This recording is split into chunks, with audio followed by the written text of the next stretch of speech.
Let's play Arlecchino quest. No more. What's my food? What is that? Okay, let's see. Am I lagging too hard? Not the FPS still the upload it's a bit slow, but fine. Just 40. Okay, Arlecchino. 110 Yeah. full, and that's it. No more. Let's see if I have anything else that I just in case. Holy shit, I have 700 of that crap. Oh my god. Yes. I can get 151. Bro, I have like what? Let me see. I have 430 and I thought it was a lot already. I'm like It's fine. It's just because I don't spend it. Okay, here we go. 10 full. I doubt I'll get anything, but great enough. Okay, nice. Guess Lynette is the only thing I care for, but even that I don't really use them. We can skip all of these. Oh, Xiangling. Okay, great. Was she in the banner? I can't remember. Yeah. She's banner. Okay. Excellent. I don't need to look at this anymore. Okay, let's begin her story. Oh god, the bros. Ta-da.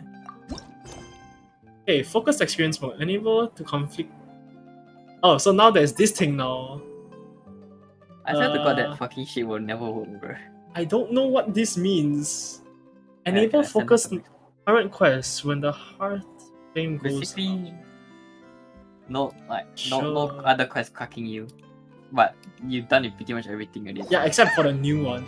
So... Except for the one this one, so nothing will really happen. Maybe we should head over and have a look around. No. Conflict is conflict. There is one.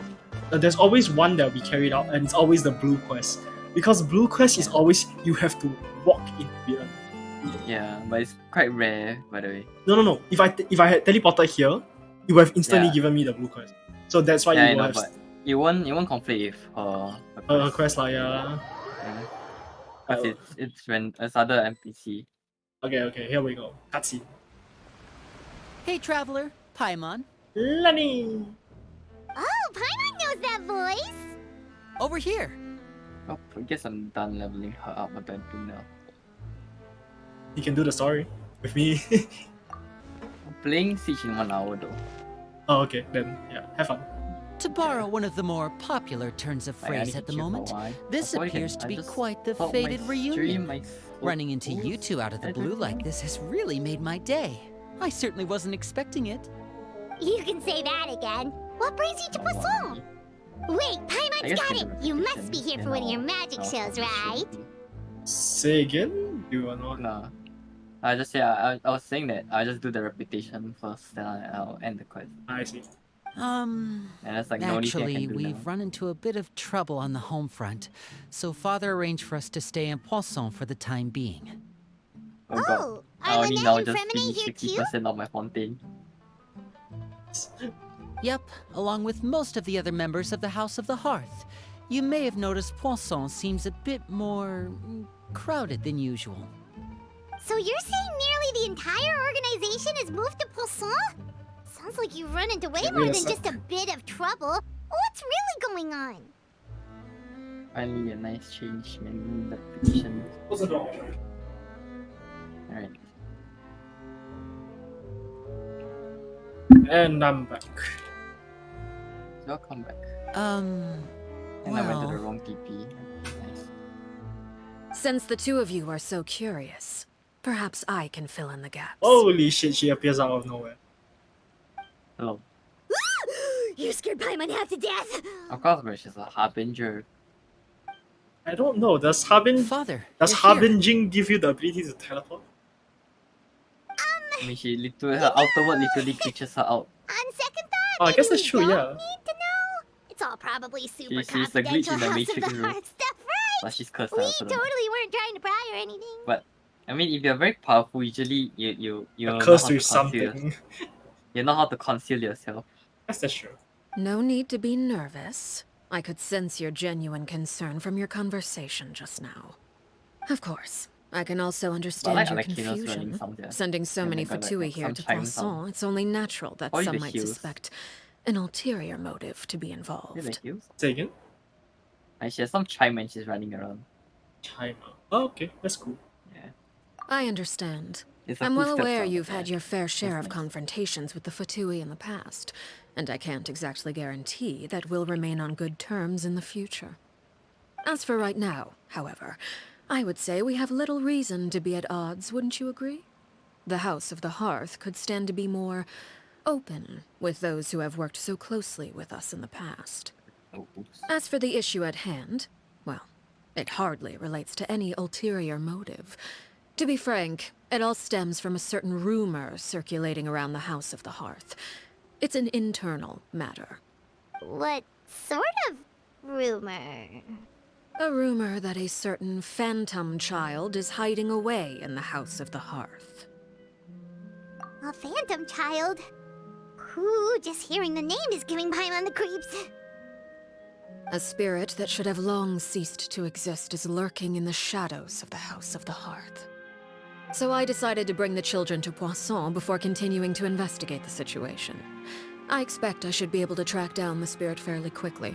After that, it's just a matter of resolving the situation, if you will. It shouldn't be much trouble at all. I love how resolving here implies murder, but hey. If you're curious, or if you still have some concerns, it might be advisable to stick around for a This few makes days. your problems I'm disappear. sure the children would be exceedingly pleased to welcome some visitors. Lenny, I'll If leave the you problems to don't entertain exist, our you will no guests. longer have the problem. I have some matters to attend to. Exactly. Exactly. Of course, Father. You know? Okay. There she goes.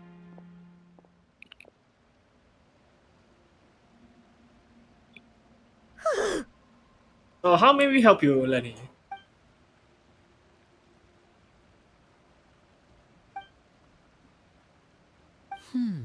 It has long been a dream of mine to invite you to our home and introduce you to my other siblings. Well, we sort of know two of them. You're quite well known in the organization already. A lot of people have been talking about you, especially after everything with the prophecy. If you're willing, why don't you stay a while and have a little chat with us? No problem. Alright. We don't have anything else to do right now anyway. But let's be clear, we're just gonna be there as guests, okay? Don't get any funny. Oh, wait a second. For your guests, that probably means we'll be treated to lots of yummy food, right? Of course. During our stay in Poisson, we've been helping out the locals with some fishing. We bring in quite the bounty every day. In fact, today's the perfect chance for me to show you what I can do in the kitchen. Let's go. I'll take you to where we're staying. Okay, here we are. The halfling goes up. Wait, wasn't this the quest that it said not to... whatever. It paused this quest so it could activate this quest. Ah, I see. Oh, wow. The house... Did like over here? We rented this house from one of the locals to use as a temporary base. I'll come back later and tidy up a bit. After that, it should be all ready for you to stay in tonight. Nukes up her sleeve randomly. What? Two nukes up her sleeve like in 1 second when she just shot in. Oh, yeah. It's a gun. let's be clear. It's a gun. Comes in, comes out, fucking deals more damage than like half the DPS in the game. Awesome, thanks! So, where are we off to now? Well, when I happened to run into Like you the two damage is earlier, crazy. I was like, actually in the middle a of split distributing second, some but, like, supplies. After you have to charge, yeah. Yeah, but she's not that With good this at many dealing people damage, staying in like, later. Poisson, we have to bring in outside supplies every now and then. I should probably make sure the rest of these provisions get delivered. Otherwise, people might start to get antsy. Okay, we'll come with. Oh, takes increased damage from polar music. There are all yeah, sorts of perfect. rumors about your organization floating around out there. Paimon's not sure if she could even take a wild guess as to what's true and what's not. But now that we finally have the chance to see a day in the life of the house, we can take a good look at how you operate. Well, you're more than welcome to come along. Just follow me. Okay. We need to distribute supplies.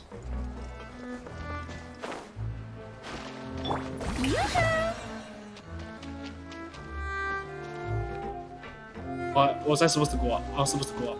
Ah! No, come on. It doesn't even tell me if I'm supposed to go up or not. Oh, come on. Ah, that's so annoying.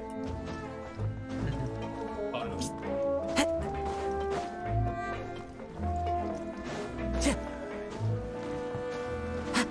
Time to go.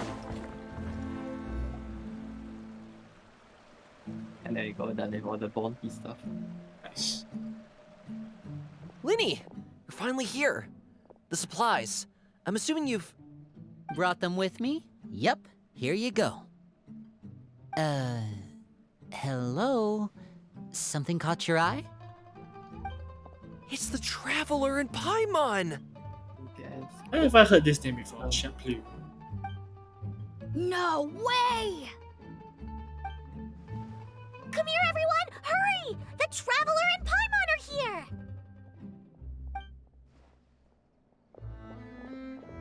One at a time, please. Don't crowd around them all at once. We don't want to scare off our guests now, do we?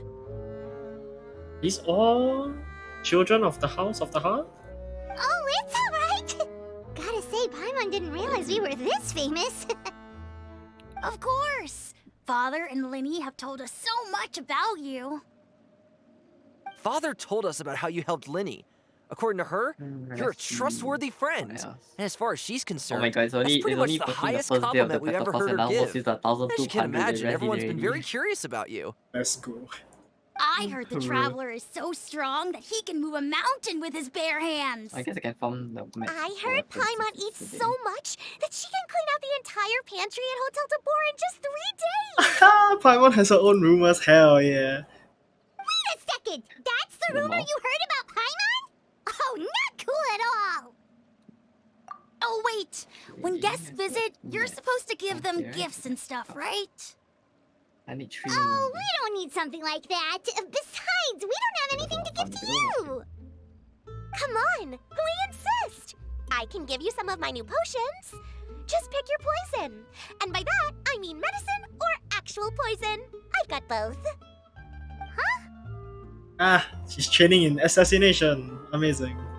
Or maybe Shaplo can teach you guys about stealth. He's super good at it. He's never been caught.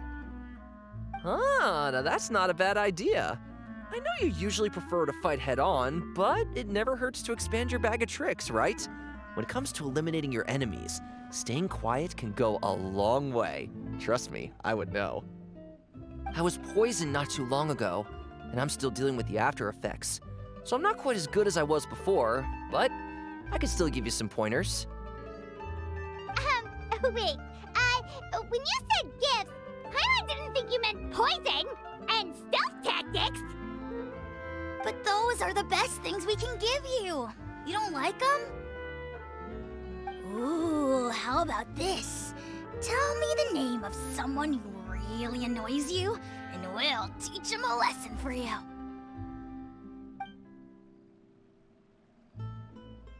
All right, Fold, Selwar. I think that's enough suggestions for now. When it comes to being a good host, it's the thought that counts. You don't need a physical gift to make our guests happy. In fact, pestering them with suggestion after suggestion might make them more annoyed than anything. I would say your enthusiasm has certainly gotten across. Really? Sure. Awesome! It's been so long since we've had guests to play with. If there's anything you need, just let us know. Yeah, especially if it's poison or something. I've got all sorts of potions for that. Okay, you can stop with the poison. Well, we'll talk to you all later. We've still got supplies to distribute. All right, see you later. Damn, that's OP as shit.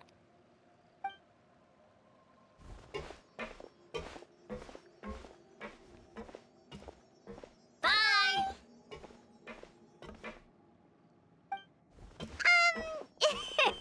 Lenny, about all that poison Yeah, and stealth tactics talk just now.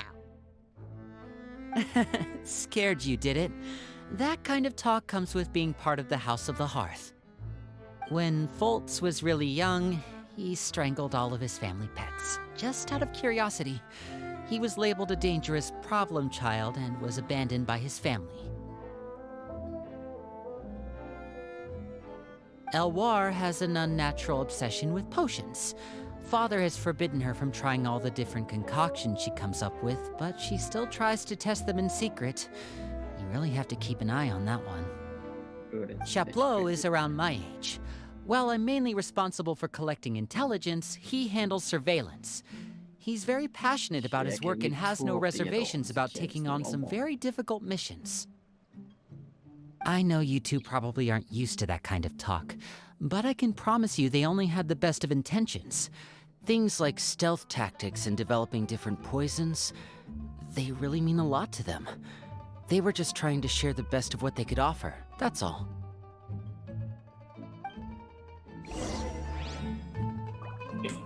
Continue. Bed. Okay.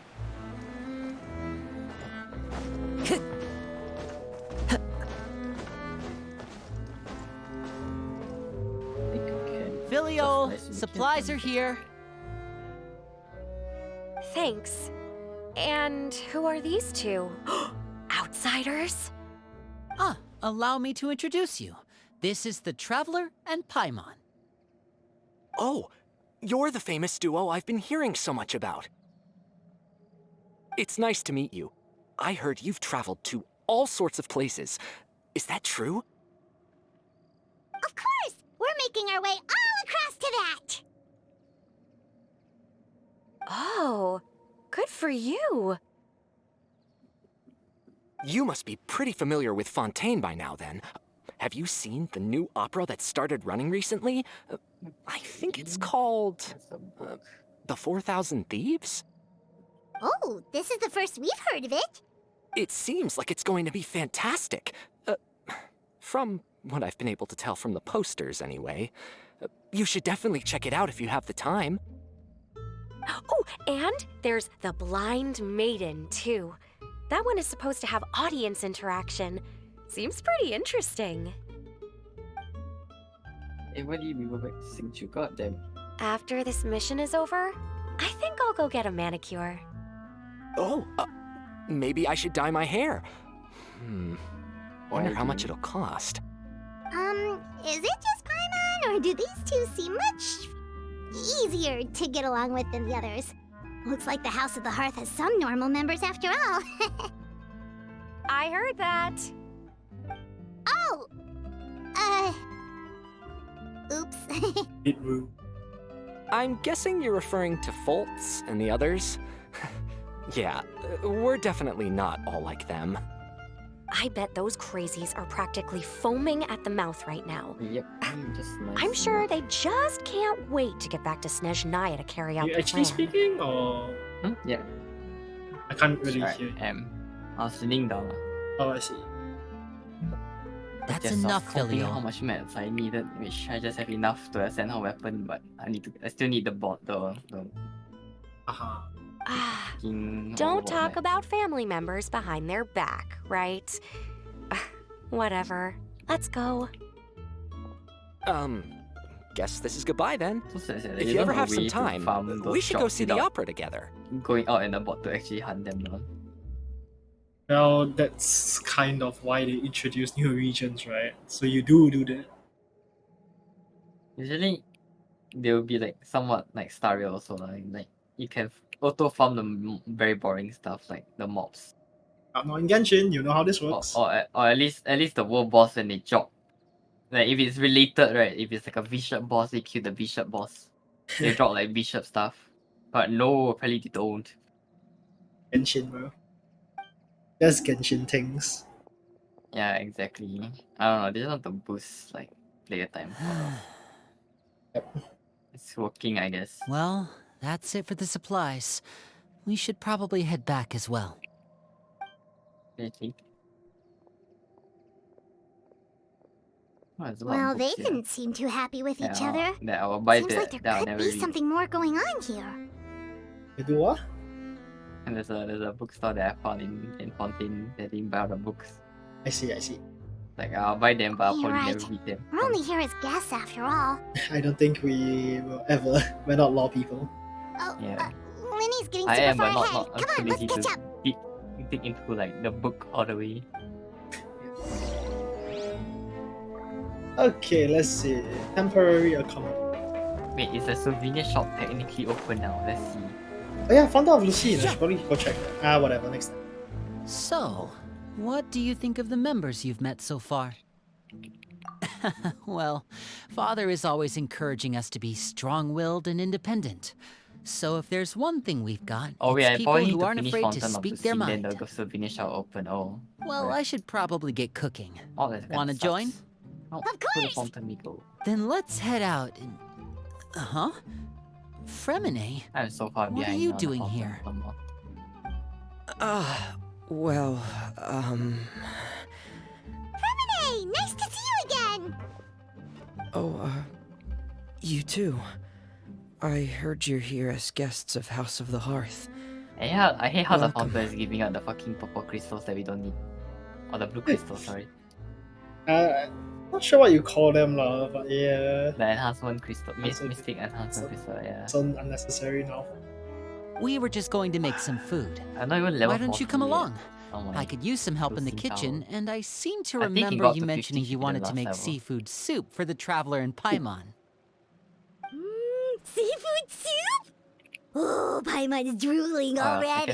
guess I'll just end on my stream since it's mostly. Were you yeah. looking for something just now, I'll Fremine? stream the other Maybe I can help. It's probably Friday unless it's Star Wars. Because it's Star Wars anniversary. I don't know if there's anything to do in that day. Probably nothing. They didn't reveal anything.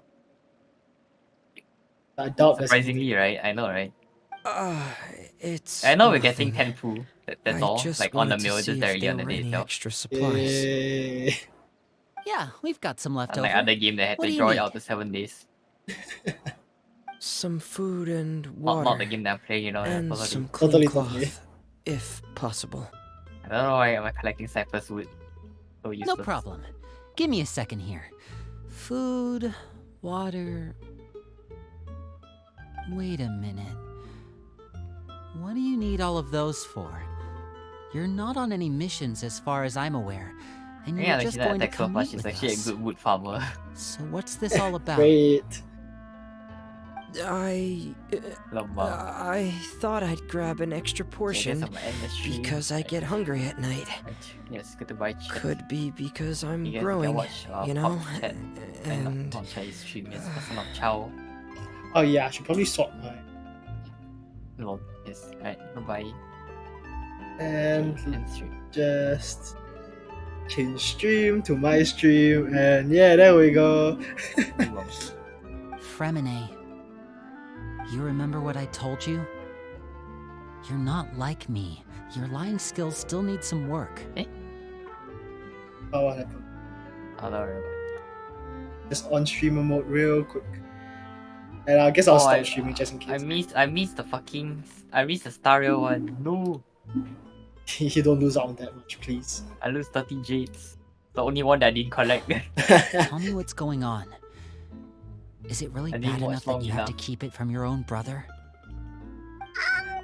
Maybe it'll be better if we gave them some space. Eh?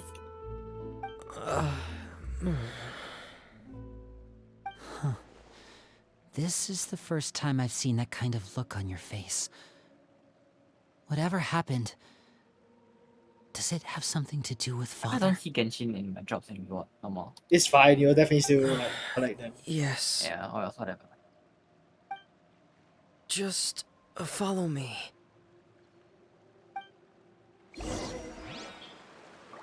Hey.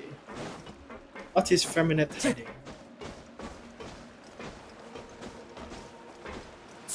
Bro, I swear it doesn't tell you the height of where these things are. It's so annoying, like submissions. I know, right? No, if it's very high up, or if it's clearly there's a like a up and down area, right? It will tell you, and but Yeah, I quest missed it, area yeah. reached. Great. Am I supposed to be back here? Oh my god, back there? Really? down there, What? You're back. Oh, and you've I brought guess some it's only friends with you this horizontal time. distance that one. God damn, bro. No more. Who's that? No more. I have no idea. Hello, my name's Linny. I grew up in the House of the Hearth. And you are? Hi, Lenny.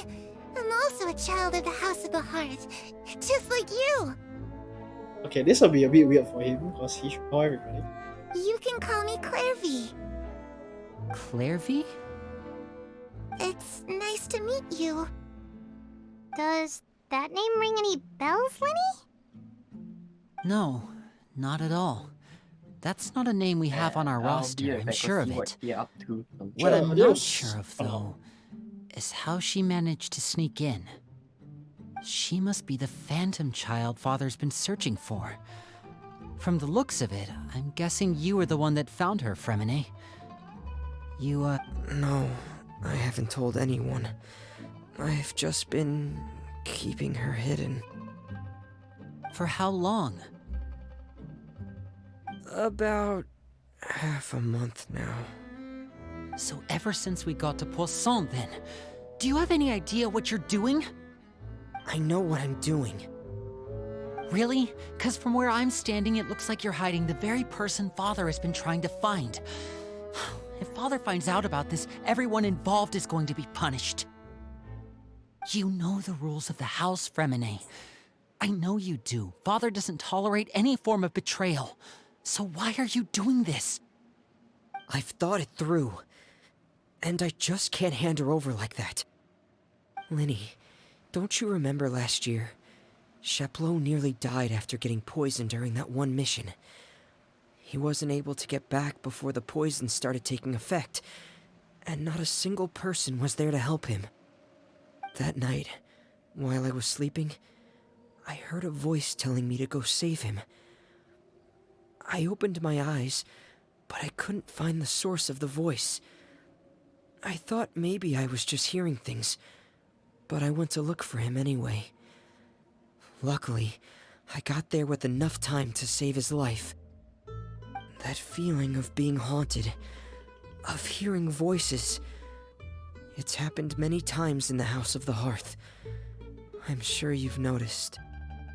So what you're saying is, that was her?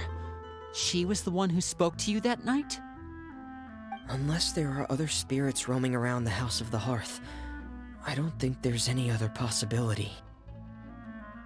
If Clairvy were our enemy, it wouldn't matter whether she was a spirit or an actual child.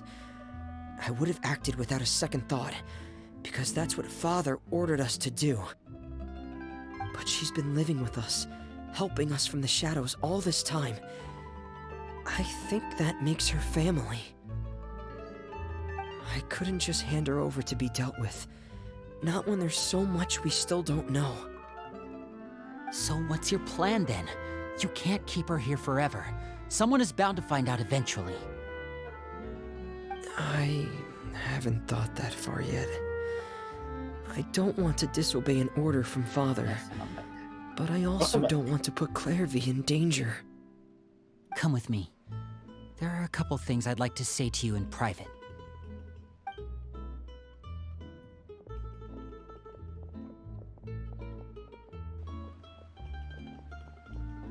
Wait, I think it's the same guy who just saw that message my stream. Those two sure care a lot about each other. And what?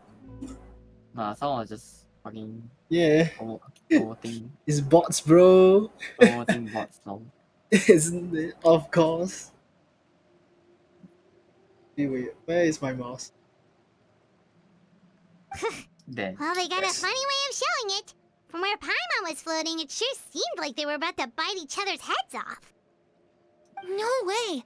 They have a really deep bond. I could tell right away, 'cause I also have a friend like that. I just don't know how long that kind of bond can last. Eh?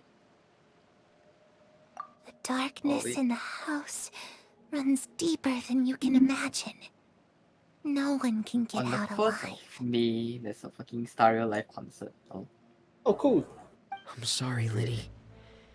I really didn't mean to drag anyone else into this.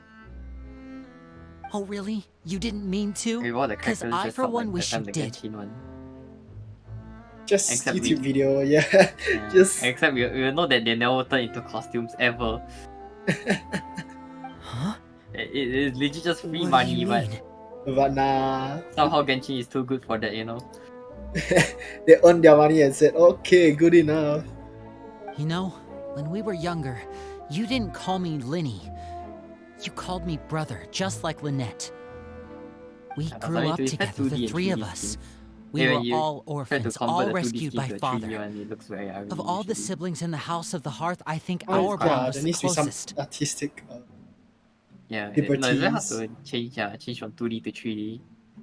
Yeah, because all the shading and everything is different. Yeah. Later on, when you started That's why calling you me see those Linny, some of the Genshin characters 2D I is like wasn't so much actually nicer surprised. than like when they're 3D. After all, Lynette and I are related by blood. We've had to depend on each other to survive long before we joined the house. But Star Rail, they're really going all like a lot of characters that people want. Oof. Linny, Like next patch there's Robin. Yeah, I'm not sure about Boot here if a lot of people want. After that is fucking Firefly and Jade, bruh. I'm not sure if I want to roll for Firefly though. She's Pyro. I already have a Pyro DPS. Okay. I think I might go for Jade because I need a Quantum DPS. Wait, she's a Quantum DPS? Yeah, she's Quantum. She's Oh, Irradiation, Quantum? but I'm not quite sure what she does. Oh, Quantum Irradiation Rip. The darkest and I mean, most it's good at- difficult it's good moments at of my fiction, I life happened suppose. before you and I had ever Chelsea. met. I'm sure that's Most true for you probably as is, well. honestly. Even so, Fremine, we've stood by each other for all he these turned- years now, he and to turned, me, that game mode literally turned Herta that from means fucking more S, than blood. S tier, fucking like D tier to an S tier. True. You and Lynette are the most important people in my life. No one can replace you. So I won't let you face anything alone. Not if I can help it. Oh, looks like things are getting kind of heated between Linny and Fremine. Maybe we should go check on them.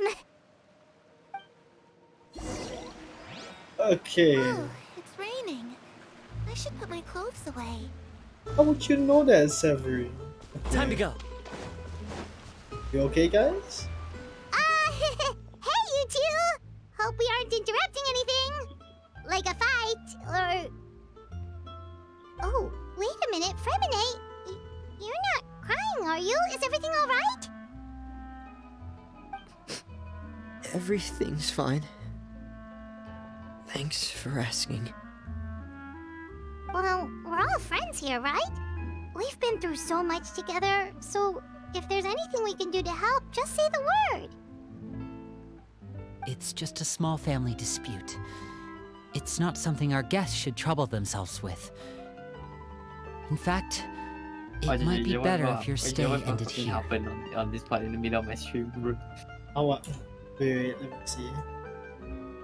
It's like, ooh, Oculus up there. Okay. It. Nice. Oh, hell yeah.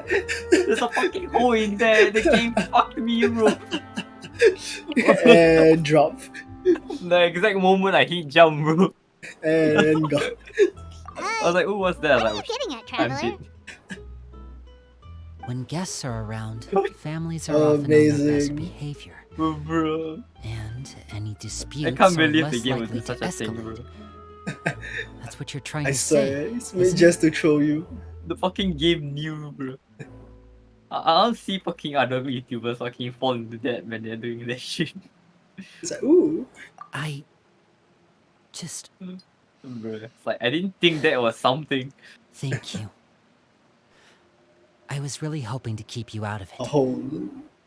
But even if I could think of some Just other a reason to turn you hole. away, Yeah, it's just I'm fucking not hole sure in the I could middle of that convince belt. you. Like, what the I know things could Like, turn okay. dangerous, so falls through? promise and you then the game this. was like, constantly was showing From you that now of on, you falling off. I'll protect you like my life depends on it. Rolling, man.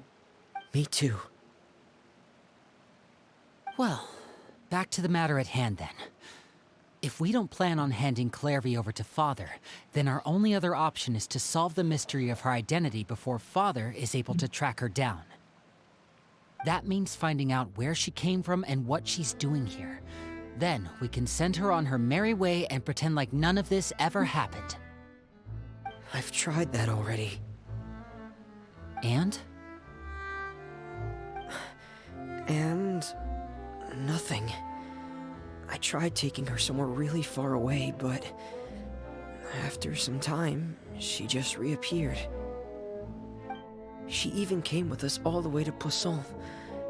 It seems like wherever the house is, she follows. I don't know much about spirits.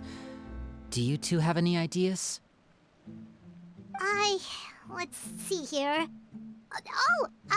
Paimon remembers hearing something like, if you fulfill a spirit's last wish before they died, they'll let go of whatever's keeping them here and return to the ley lines.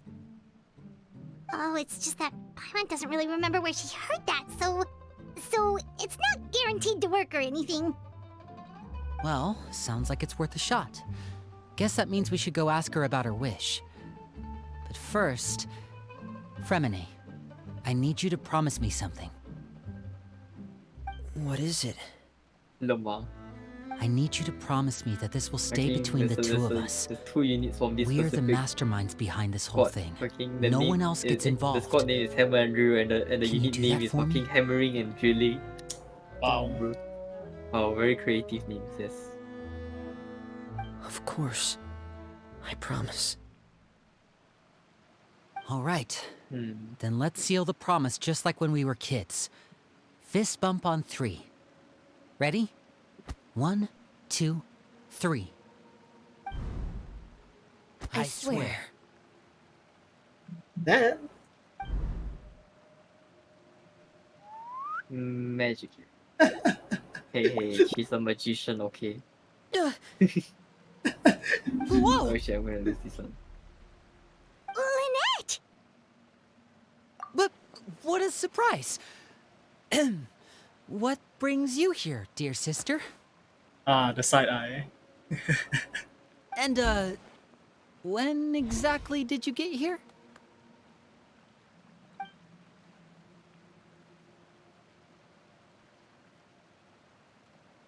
You're an idiot, brother. And you too, Fremine.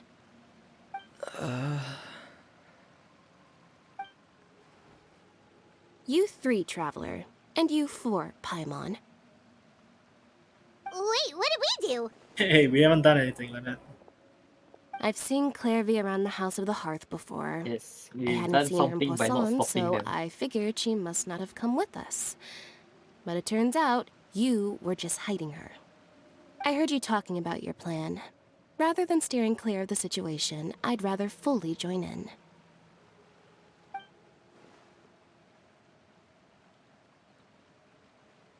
If you don't agree, I'll have no choice but to report everything back to Father. Simple as that. Coercion. You're not giving us much wiggle room here, Lynette. Well, I guess we're all in this together then. After we talk to Clairvy, we'll figure out our next move. There's no time to lose. Let's go.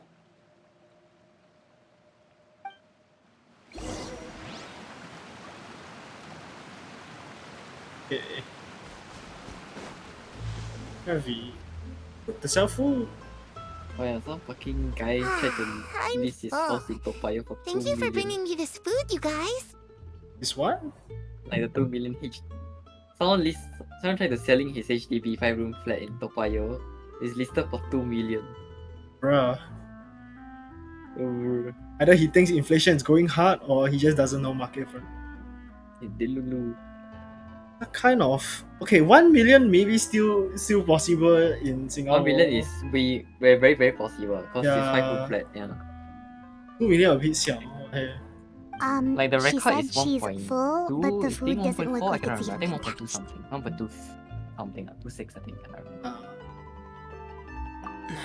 That's But right. then, Based on what I've been able to observe, it doesn't seem like Clairvy can interact with the physical that's world crazy at all. to me.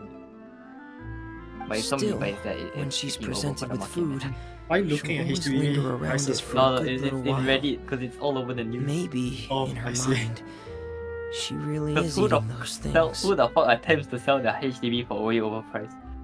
Who knows, man? If someone buys it, I'm telling you 100% it's part of a money laundering case. Okay, either money laundering or they need the attention for something. Yeah, one Does of she the know two. that she has already passed away? I've tried to ask her, but she didn't answer. My guess is that she's just as confused as we are. Or maybe she couldn't understand the question at all. Clairvy, if you've got some time, I'd like to ask you a few questions. Take it? Actually, never mind.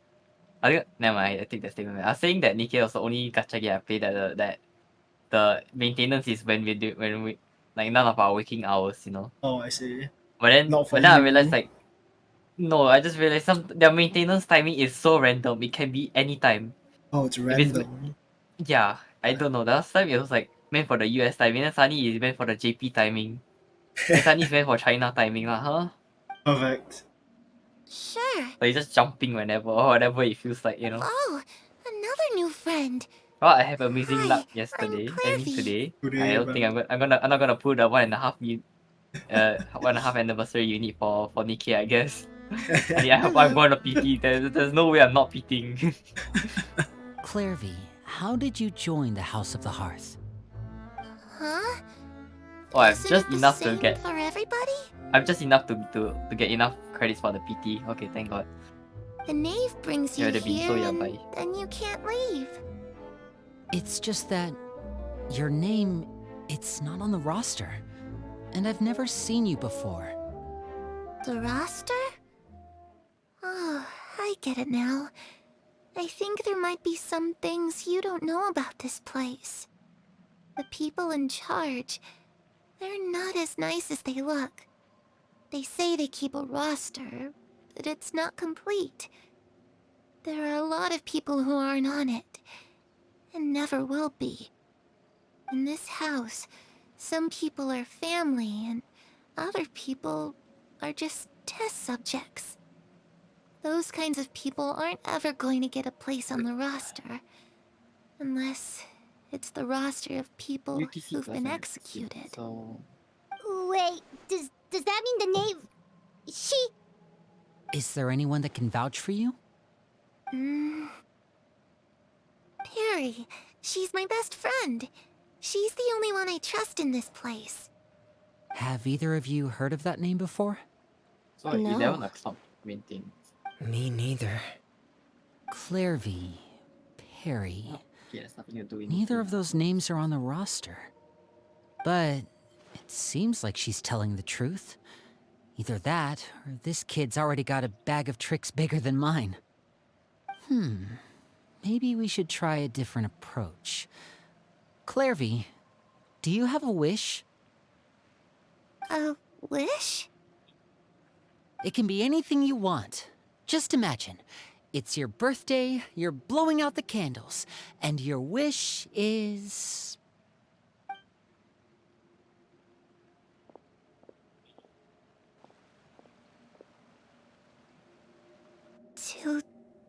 To go outside. Where the sun can find me. That's... it? Well, that sounds easy enough. Okay, the traveler is thinking something, and I don't know what that thinking is, but hey. Lol. The darkness in the house runs deeper than you can imagine. No one can get out alive.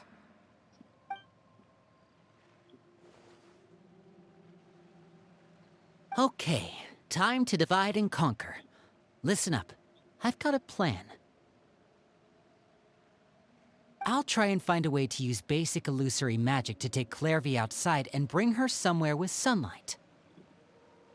Lynette, try and find the list of executions that Clairvy was talking about, and see if her name is on it. Fremine, you stay in Poisson. We can't be the only ones who've had run-ins with Clairvy. I need you to collect intel on everything she's said and done. Understood. I'll try my best. What about us? What should we do? I really appreciate your willingness to help, but this is a family matter. I don't want to drag you in too deep. It's too risky. Let me think. Since Father considers you to be guests, maybe you could stick by her side for a little while. You don't need to do anything except keep up some nice, casual conversation. Ah, Paimon gets it. You want us to distract her. I'll give you a magic bird.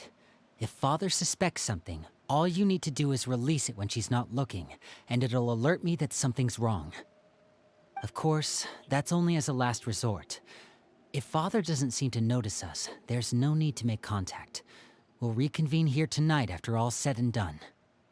If the worst-case scenario happens and we're discovered, just tell Father everything. We're not going to let our guests get punished for our own actions. That's where we draw the line. You too. Okay, this is where we part. Father should be at the beach nearby.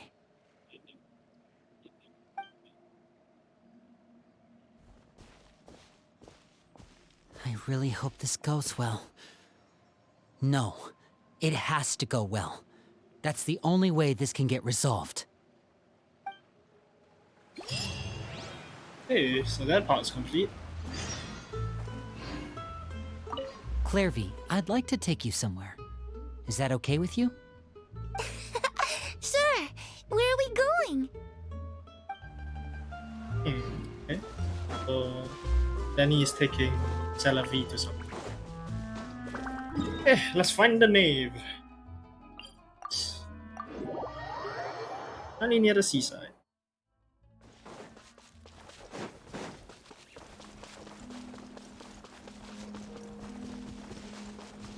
Fine.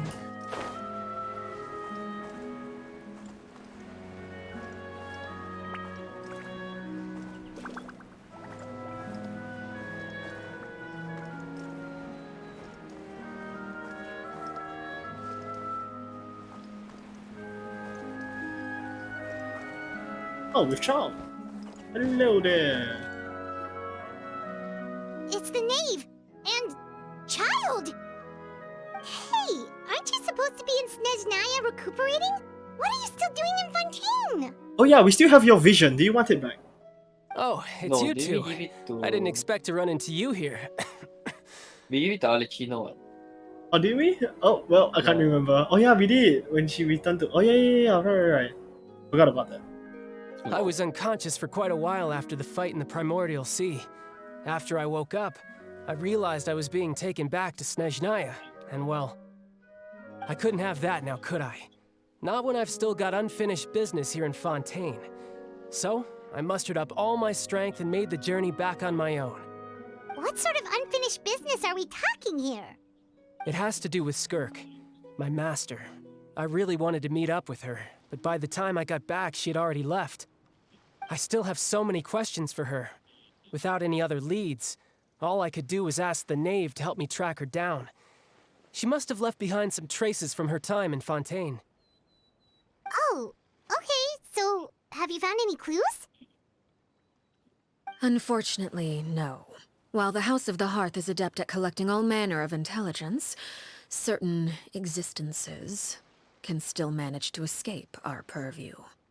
Basically, unless Master feels there's a need to meet with me, But that problem has an easy fix. I just need to become stronger, and then... Paimon thinks you should focus on getting better first. The worst of it is over. It's all thanks to that one kid from the House of the Hearth. Elwar, I think her name was. She gave me a bunch of random potions to drink. They didn't go down easy, let me tell you. Pain and chills all over. But they really did help speed up my recovery. And that's good, because it looks like I really do have to head back this time. The old man's been putting the pressure on me. He sent someone to tell me I'm needed for some sort of project. Project Stuja? Yeah, that's the one. I heard Regrator's involved too. I'm not looking forward to having to listen to all his monologuing, that's for sure. Hey, maybe you could think of a way for me to stay in Fontaine for a little longer. Helping Linny and the others brush up on their fighting skills would be far more interesting. If you and I could spar, that would be even better. I've been waiting for a chance to see you go all out. And what a sweet little daydream that is. But I also have a role to play in all this. I'll be leaving Fontaine shortly as well. Besides, considering how little they see fit to step outside the homeland, being called on to return to Snezhnaya by such illustrious dignitaries, what a great honor. Wouldn't you agree? One I could do without, I'd say. Is it just Paimon? Or does it kind of seem like they're... So, dear guests of the House of the Hearth, to what do I owe the visit? Well, we just... Right! We're super close to Linny and the others, but we still don't know much about you! Is that so? Introductions have already been made, have they not? Oh, well, you see? There's only so much you can learn about someone from a short introduction. At least tell us something a little extra, like... Why do you call yourself father? Huh, good question. I'd also like to know. The fact that you have to ask tells me our intelligence work has been quite successful. Telling you the answer to that question would only serve to undermine that success. And we can't have that, now can we? Spoken like a true diplomat. That was some expert sidestepping right there. Well, if there's nothing else, I think I'll take my leave. I still have a small matter to resolve at home. Wait, don't go! Oh, well, she can tell we're stalling, definitely.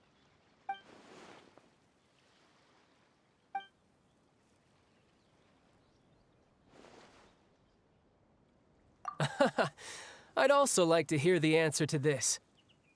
I've met some of the members of your organization, and they all seemed like really good kids. They actually reminded me of Tonya and Tusser. Which, by the way, if you ever betray them, I'm just letting you know, I won't let you off easy. And why would I betray them? Well, you've already betrayed the House of the Hearth once, haven't you? At least, that's what I heard.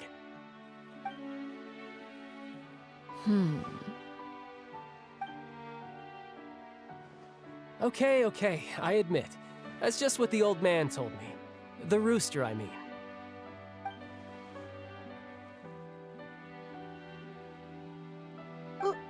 Wait, did you really do something bad to those kids? Never mind what I've done. I'm more curious as to what the mighty rooster had to say. Care to enlighten me? Ah, well, nothing much. Just some stuff about you taking out many other members of the House of the Hearth, and even going so far to attack your own family. I see. Huh. Based on your reaction, I'm guessing it's all a bunch of lies. Hardly. I don't appreciate his particular turns of phrase, but I suppose he didn't say anything untrue. That's a bit scary. Although, it would be more accurate to say that there is a certain level of prejudice involved, but I don't intend to clear that up just yet. Prejudice has a funny way of concealing the real truth behind certain things, an attribute that I find to be quite advantageous. Call yourself a Fontainian, for example, and people will assume all sorts of things, when the real truth is that this is simply the land where I was raised. Huh? You're not actually from Fontaine? But then why did you try to help out with the prophecy and everything? I was trying to protect the children born in Fontaine. Claiming that I myself was a Fontainian simply made it easier to operate. People would hardly suspect a fellow Fontainian of having any ulterior motives. Who wouldn't want to save their homeland after all? The primordial sea wouldn't have any effect on me, but it would have caused great harm to the House of the Hearth. Well, you wanted extra information, didn't you? There you go. I hope that satisfied your curiosity.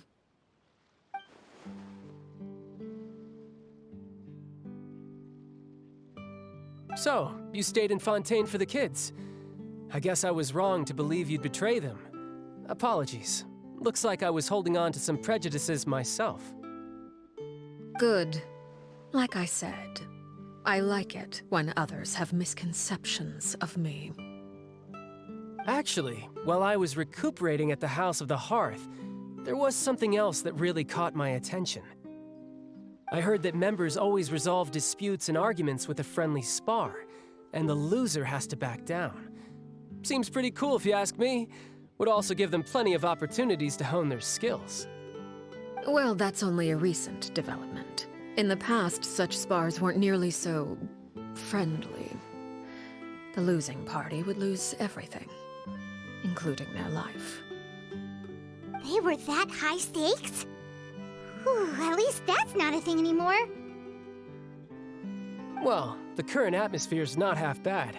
I'm a bit jealous, actually. You've got so many family members around you, and you even get to live with them. Having a lot of family around means dealing with a considerable amount of bickering and scheming. Once Tonya and Tusser enter their rebellious phase, I'm sure you'll understand. Just imagine. Tusser becomes obsessed with plucking out strands from the rooster's mustache, or Tonya decides to dye her hair 42 different colors. Okay, okay. I get the picture. Hey, still a big brother at heart.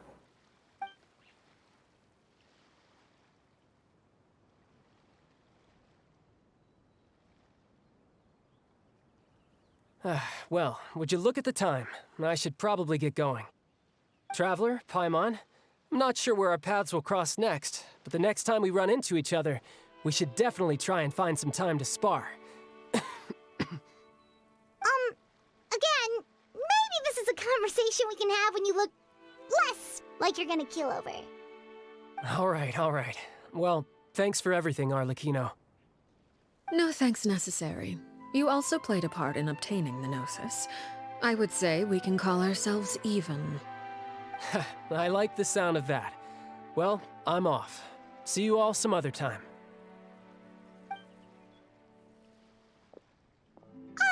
We should probably get going too.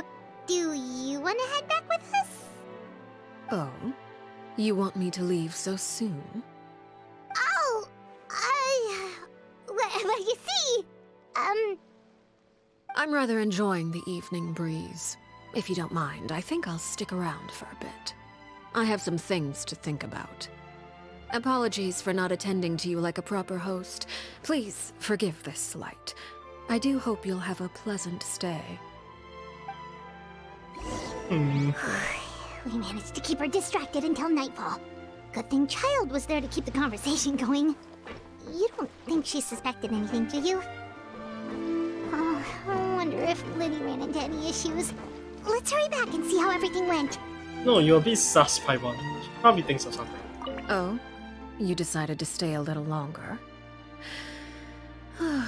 Let's take in the ocean view together, then. Okay, that's enough. Poisson!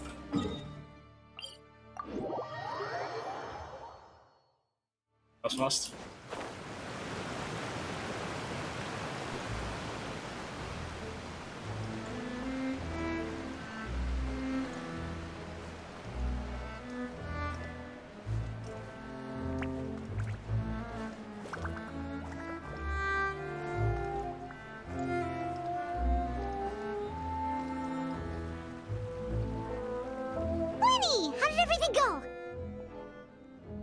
Well, long story short, we ran into a small issue. Clairvy can't go into the sunlight. Everything was fine at first. She followed me up to the surface just like I told her. But as I led her out of the shadows and into the sunlight, she vanished. I turned around and there she was, standing at the edge of the shadows, silently watching me.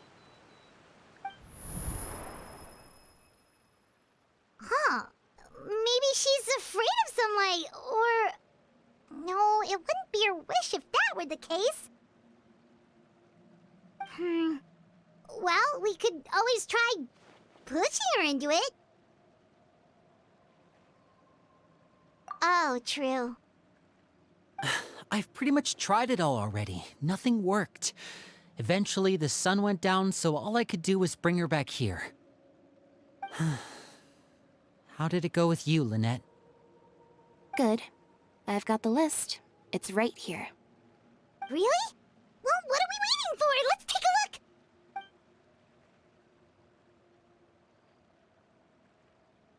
Oh, that's a lot of pages. Oh, it's gonna take forever to get through it all. We can each take a section. Here. La Pouillade, L'Endroit, Chambel, Horaire.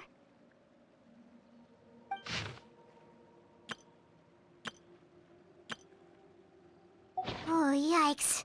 That Aurora guy has a huge scar on his face. He's kinda giving Paimon the creeps. Ah, I've met him before. The scar is from an injury he received during a mission. I still remember him joking with me about it. He said any future lover would take one look at him and then lose all interest. Did he say anything else? Well, I asked if there was someone he was interested in. He said no, and that's where our conversation ended. It was only later that I learned he really did have someone he liked. He risked everything to escape so he could be with her, but it didn't work. One day, Father asked to see him, and, well, I never saw him again after that. Wait, so that means the knave, she... It may seem cruel, but it's just one of the rules of the house. Betrayal is not to be taken lightly. We know too many secrets to come and go as we please. So, if you do try to leave, you pay with your life.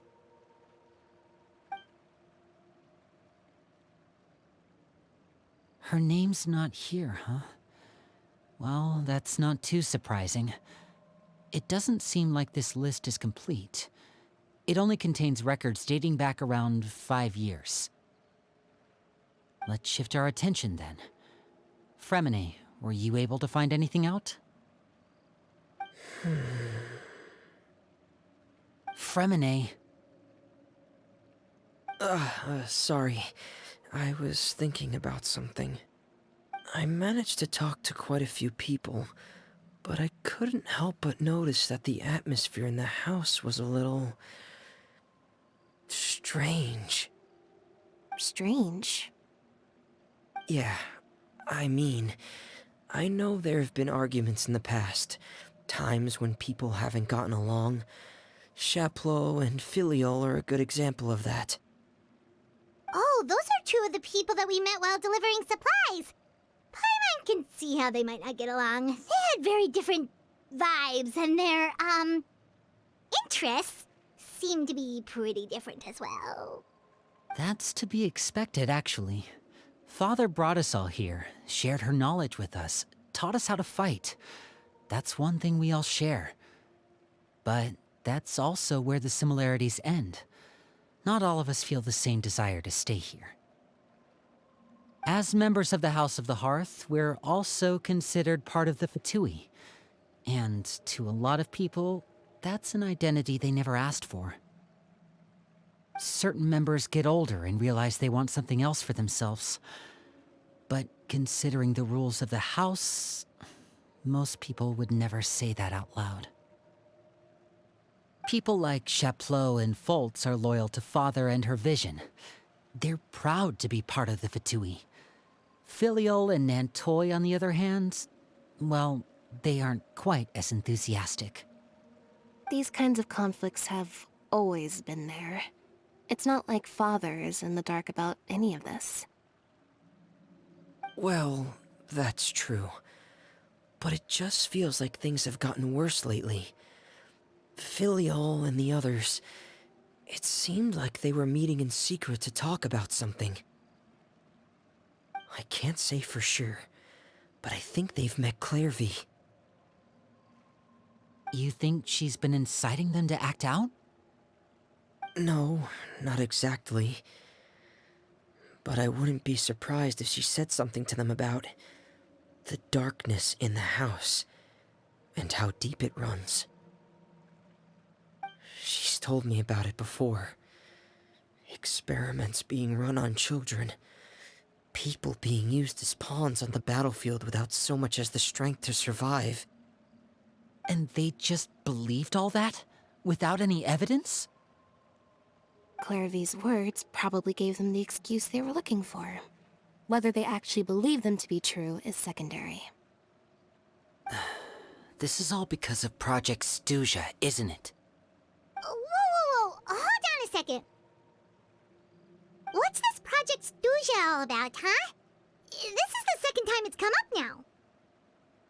Sorry, but I'm not sure of the details either. I only know what Father has told us, which is that it's something the Rooster and Regrader have been working on together. Apparently, it has to do with the Fatui's strategic plan for the future. Because the House of the Hearth was so successful in obtaining the Gnosis, we now have the honor of playing a key role in Project Stuja.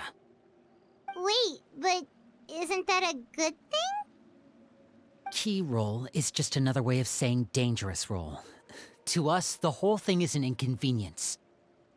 Father thinks so too, but she's in no position to refuse. Their plan isn't exactly unreasonable, and they've been funneling the house a lot of funding. It's just that we'll lose a lot of members in the process. Participating in the plan, it's an honor in name only. What they're really trying to do is subdue us. The existence of an intelligence organization outside their control makes them feel uneasy.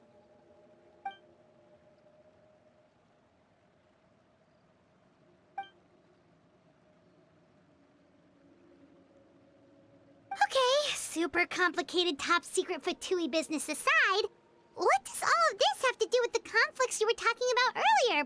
Paimon doesn't get the connection.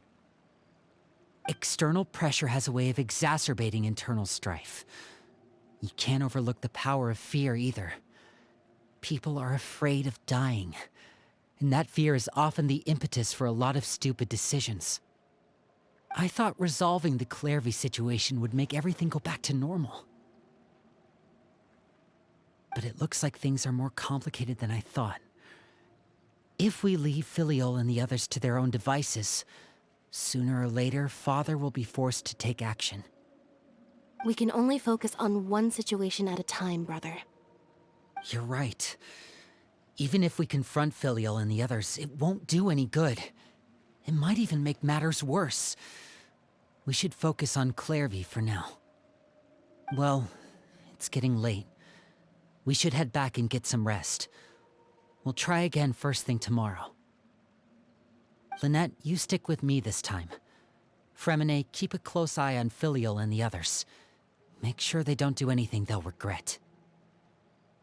Good work today, everyone. Have a good night, and I'll see you tomorrow.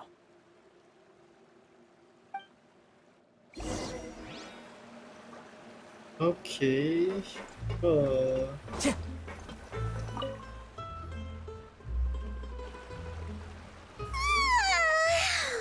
I'm always looking forward to an early night, but she can't sleep at all. Hey, you don't think the knave will be too angry with Linny and everyone if she finds out about all this, do you? She's even scary when she smiles. If she were to actually get angry... Ooh, you have to protect Paimon if that happens, okay, Traveler? I can try. Oh, well, in that case, we should just plan on running away. We'll grab Linny and the others and we can make a break for it as fast as we can. Look! Look over there! Where's she going? Quick! Let's catch up with her before anyone sees!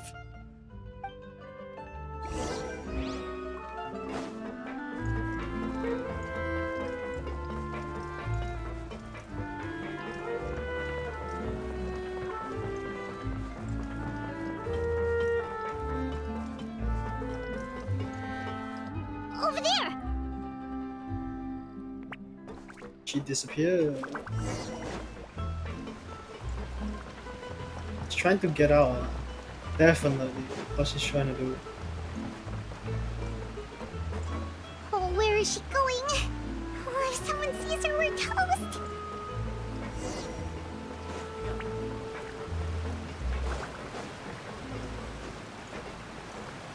The wind knows me.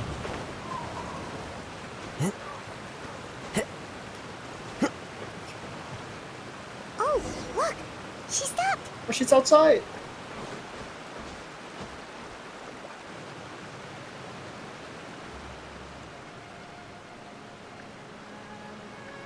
Clairvy! So moonlight is fine, just not sunlight. That's weird. Shh. I opened the window while no one was looking. Look how pretty the outside is. only I could have more than this. You probably think I'm being silly, huh? All this hopeless resisting. It's better to dream of what I could have than try to make it a reality, right? Please, help us get on the same page here, Clary. We need you to tell us what you know. Can you do that? Sure.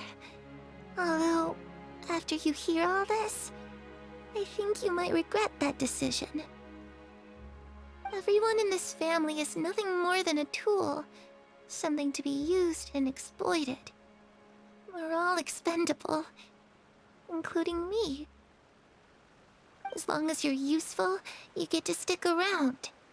Lose your value, and you're handed over to the doctor, experimented on, and given a fate worse than death. I've seen it happen again and again, and I've had enough. You're saying the knave did all that? It's just, that doesn't seem like something she would do. She's scary and all, but it seems like even she has lines she wouldn't cross. I knew you wouldn't believe me. Everyone thinks she's a good person. They all think of her like a real mother. Mother? But she doesn't deserve that title. She's disgraced it and tarnished it. And if I had things my way, I'd never see her again. If only Perry were here, she'd understand. Perry. There's that name again. Also, Paimon's getting a strange feeling. It almost feels like she's not really here with us. Paimon can't tell if she's actually talking to us or if she's mistaken us for someone else. Well, in any case, it seems like she really needs someone to talk to. We should keep her company for a little longer. She looks so young. But it seems like she's been through a lot. It's getting windy. I should close the window. Ooh, look at the moon. Isn't it pretty? Hey, wanna hear a secret? I heard that if you look up at the night sky in Snezhnaya, you can see the aurora. It's supposed to be super pretty. Even prettier than the moon tonight. Love to see it. Perry and I promised each other that once we're older, we're gonna go see it together. But I can't find her. I'm worried she's also been... No, that wouldn't happen to her. She's special. Mother likes her a lot. I should really go talk to Mother, but we just fought. She doesn't want to see me, and I'm too scared to face her. What should I do?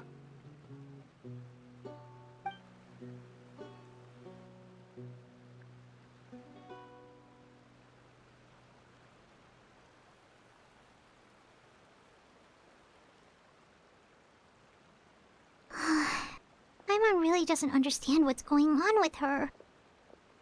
Well, let's head back. We've got an early morning tomorrow.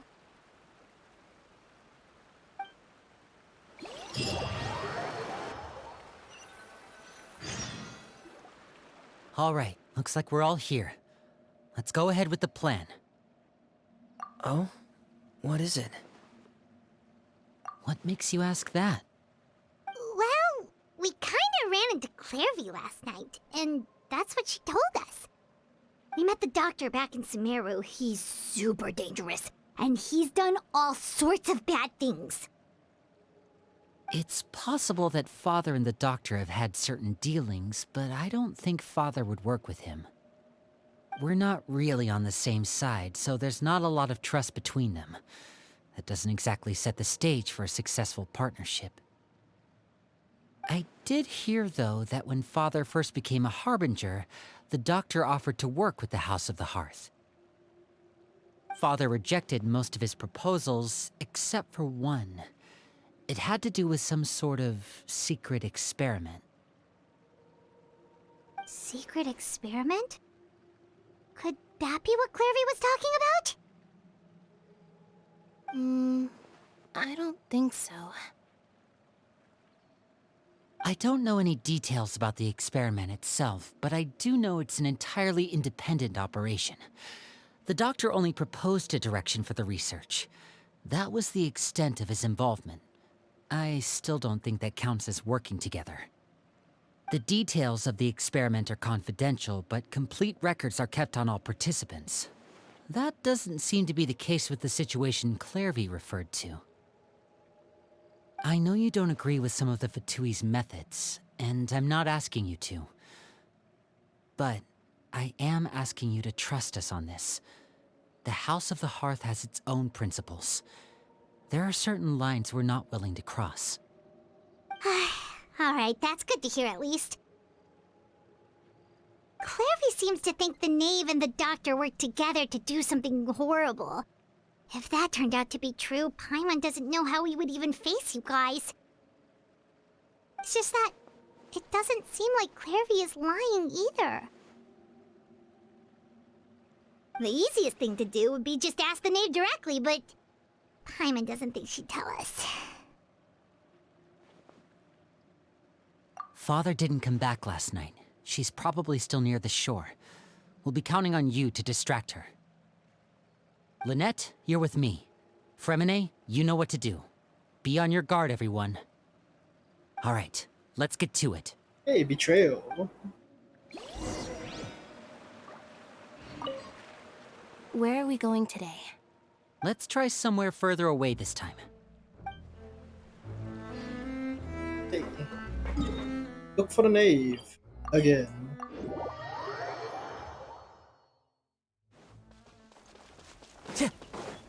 Has she been out here the whole day?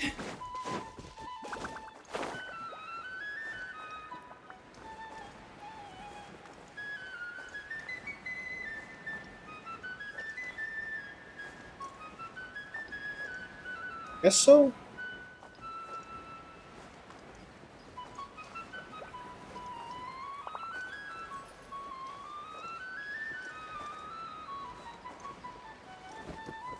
Hello. Ah, it's you two again. I must say, you look a bit pale. Did you have trouble sleeping last night? A little. Perhaps if you had less on your mind, you'd be able to absolve yourself of such troubles. So what are you planning to do now? Catch up on some sleep? Or should I give you some time to rack your brain for a topic to discuss before I ask any questions? Although I must profess to being curious. Without child here, how do you plan on distracting me? Now, duh, she was obviously suspicious from the start. Us? Distract you? A good one. But no, we were just here for a chat.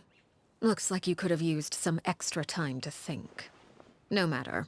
If you don't have any other plans, why don't you accompany me somewhere? Don't worry. I'll be sure to steer clear of any scheming children. The ocean breeze is sure nice today. Children always think they can hide things from the grown-ups. But nothing gets past me. Least of all a little scheming. I think I'll let them have at it for a little longer. I can be very patient. Well, I'll leave you to think things over. If you're so inclined, meet me outside the Palais Mermonia. Good things come to children who do as they're told. So I do hope you decide to tag along. If only for your friends' sakes. What should we do? She clearly knows about everything we've been doing, and Paimon doesn't think it'd be a stretch to say she was threatening us just now.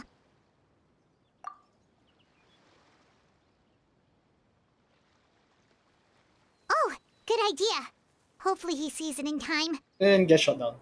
Well, we should probably head to the Palais Mermonia. Paimon doesn't want to find out what happens if we don't show up. Based on what the knave was saying just now, it sure didn't seem like it'd be anything good. Okay, then we probably shouldn't keep her waiting. It seems like Lynnie and the others are on thin ice, so let's do our best to not get them in any more trouble.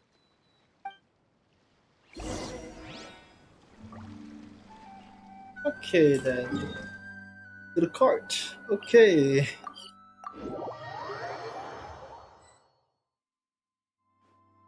Seeing as we still have some time before my meeting, we might as well enjoy some pleasant conversation while we wait. I'm glad to see you get along with my children. Being surrounded by good companions is necessary for a child's development.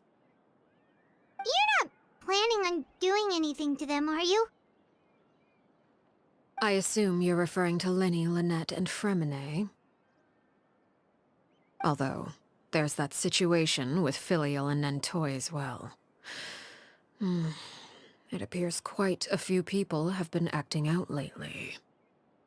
No matter. I'm not one to discriminate. All those who betray the house meet the same fate. There are no exceptions. Does that mean you're going to kill them? Oh, are you here to beg for their lives? I'm sorry to disappoint, but the rules of the house change for no one. In my organization, everyone is responsible for their own actions. But don't you care about them at all? They really respect you. They even call you father. You must feel something for them. Any organization in which feelings come before principles is one destined for ruin. The House of the Hearth is hardly an exception. You could say our principles are more stringent than most. Perhaps I can offer you this consolation at least. As our guests, you two will not be held accountable along with them. I would imagine Linny, Lynette, and Fremine will be able to keep their lives.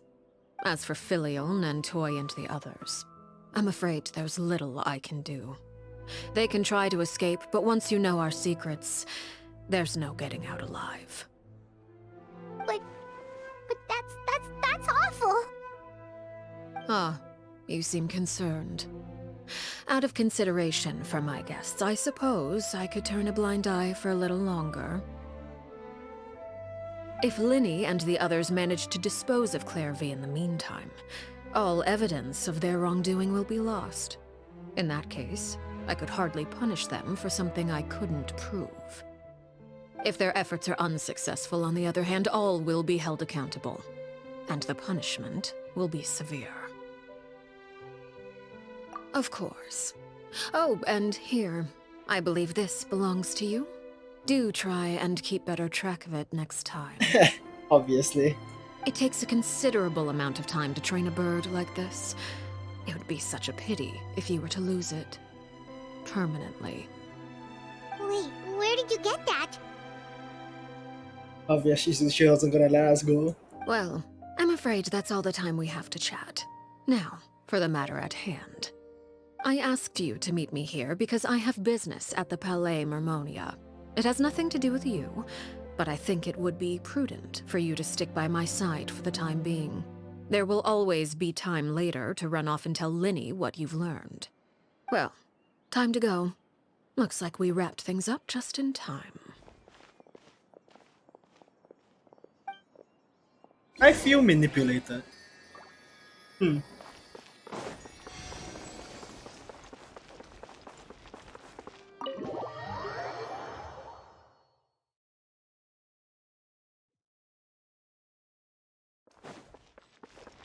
Ah, with new roulette.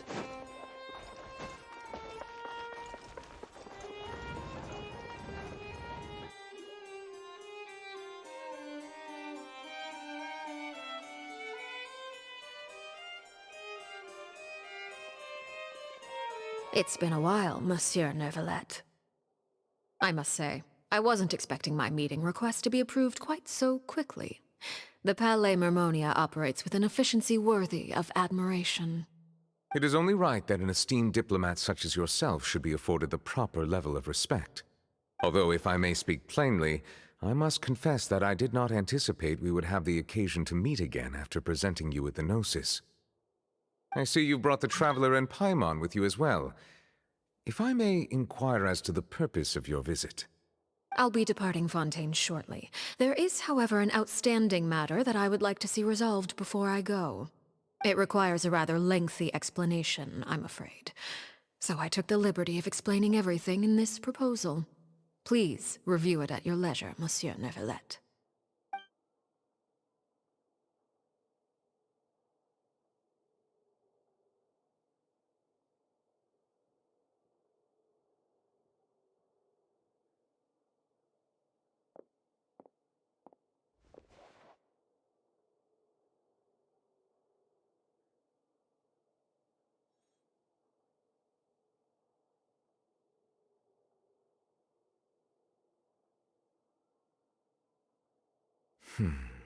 I understand your request. However, at the risk of causing offense, I must admit that I fail to see why you would wish for such a thing. I heard you have a certain fondness for water tasting, Monsieur Neuvillette, so allow me to use water as an analogy. A family is like a large body of water with countless rivers flowing in and out. As someone who watches over this system, I would hope that each river that flows from the source will eventually reach the ocean. Of course, objectively speaking, I know this is impossible. Most of the rivers will dry up along the way, disappearing into the ground and leaving nothing but a barren riverbed behind. Not all rivers are destined to reach the ocean, but I would not see their existence rendered meaningless. I believe the water that flows within them is simply meant for a different destination, like a field in need of irrigation. Or perhaps the glass of a certain water-tasting enthusiast. Did you get any of that, Traveler? Nope. Your words paint an optimistic picture indeed. Allow me to remind you, however, few among us are willing to sip from a glass filled with tainted water. It may have been tainted at one point in time, but not to worry. I'll make sure it's strained of all impurities and returned to its cleanest form. I seem to recall there being a transactional aspect to your proposal. Perhaps you could expound on that? If you accept my proposal, Monsieur Neuvillette, I will gradually withdraw my forces from Fontaine.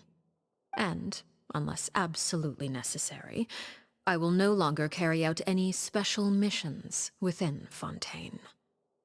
I presume I can take your words to mean that, in the future, cases similar to the Tartuffe assassination will cease to cross my desk? What's that? Tartuffe? Ah, that thief who embezzled funds from all those charities, you mean? My deepest condolences to his family, but without any evidence, I cannot imagine how the House of the Hearth might have been involved in his passing. Wow. Of course, if you accept my proposal, Monsieur Neuvillette, I'm sure certain measures could be taken to reduce the frequency of such troubles. You choose your words carefully indeed. In that case, I am inclined to accept your proposal. My thanks for your generosity, Monsieur Neuvillette. Well, with that settled, we should be going now. I took the liberty of bringing along 2 bottles of spring water from Snezhnaya for you to enjoy. I do hope I get the chance to hear your impressions. Perhaps at our next meeting, yes? Indeed. I trust you would not overlook your commitment in the meantime. All right, Traveler Paimon. Time to go. Okay then. Leave the Palais Momonium.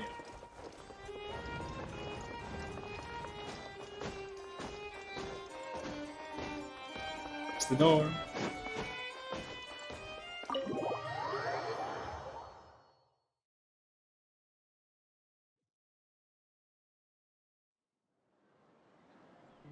So, what exactly were you talking about back there?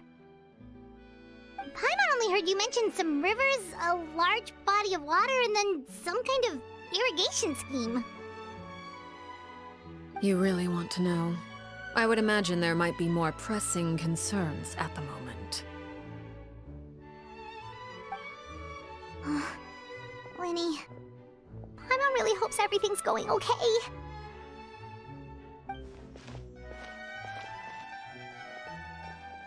Oh, Paimon recognizes that look. You've got your thinking cap on, don't you, Traveler?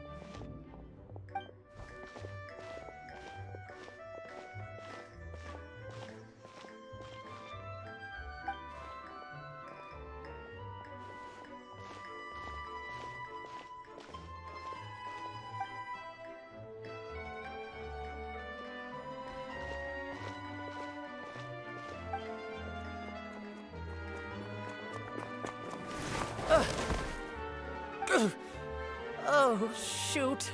Are you alright? An informant? Oh, jeez. I'm so sorry. I was so focused on selling these papers, I wasn't looking where I was going. Well, let me make it up to you at least. Here, take this paper. On the house. Oh, Scar.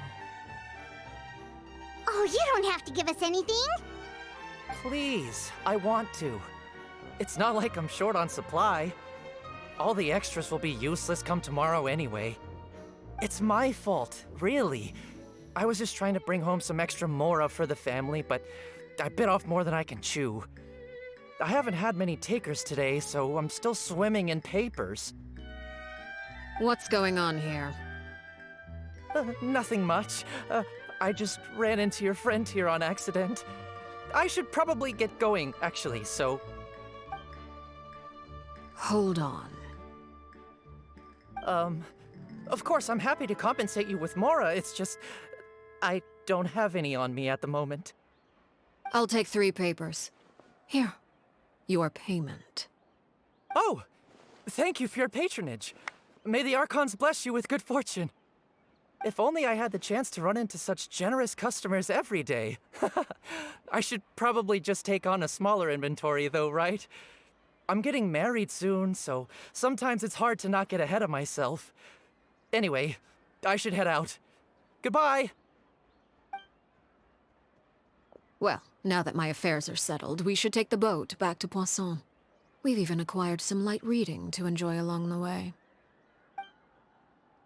Actually, why don't we stick around for a little longer? Paimon just realized how hungry she is. She can't head back to Poisson on an empty stomach.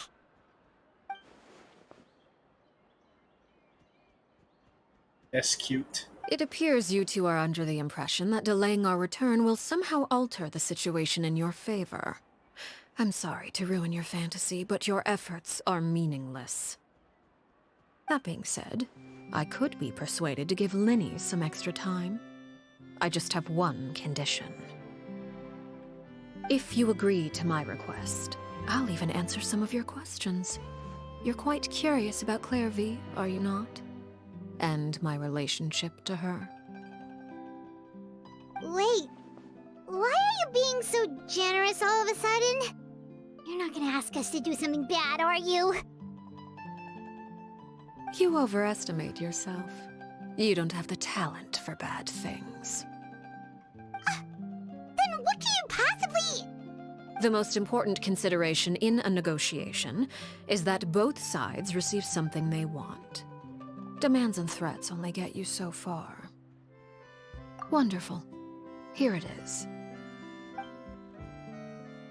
When the time comes, make the choice that you deem most appropriate in the situation, and lend your help to the House of the Hearth. That was a very seemingly innocent request. Okay, sounds normal enough. But what do you mean, when the time comes? When is that supposed to be? That is for you to decide. Okay. Then we have a deal. Follow me.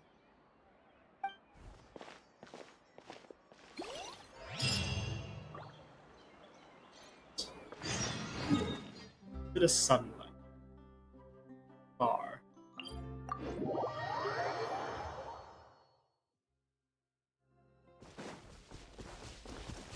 Ah, so much running.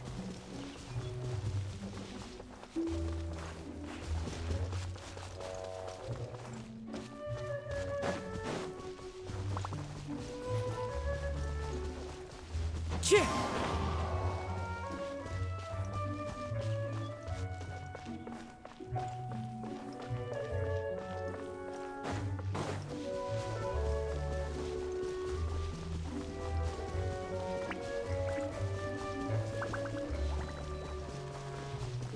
How about we explore the area ahead of us later?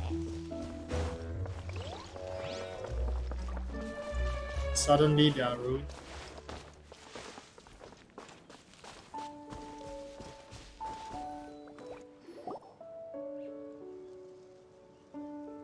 What is this place? This wasn't here before. Somewhere long forgotten by everyone. It used to be a grand building. Now it's nothing more than a pile of rubble.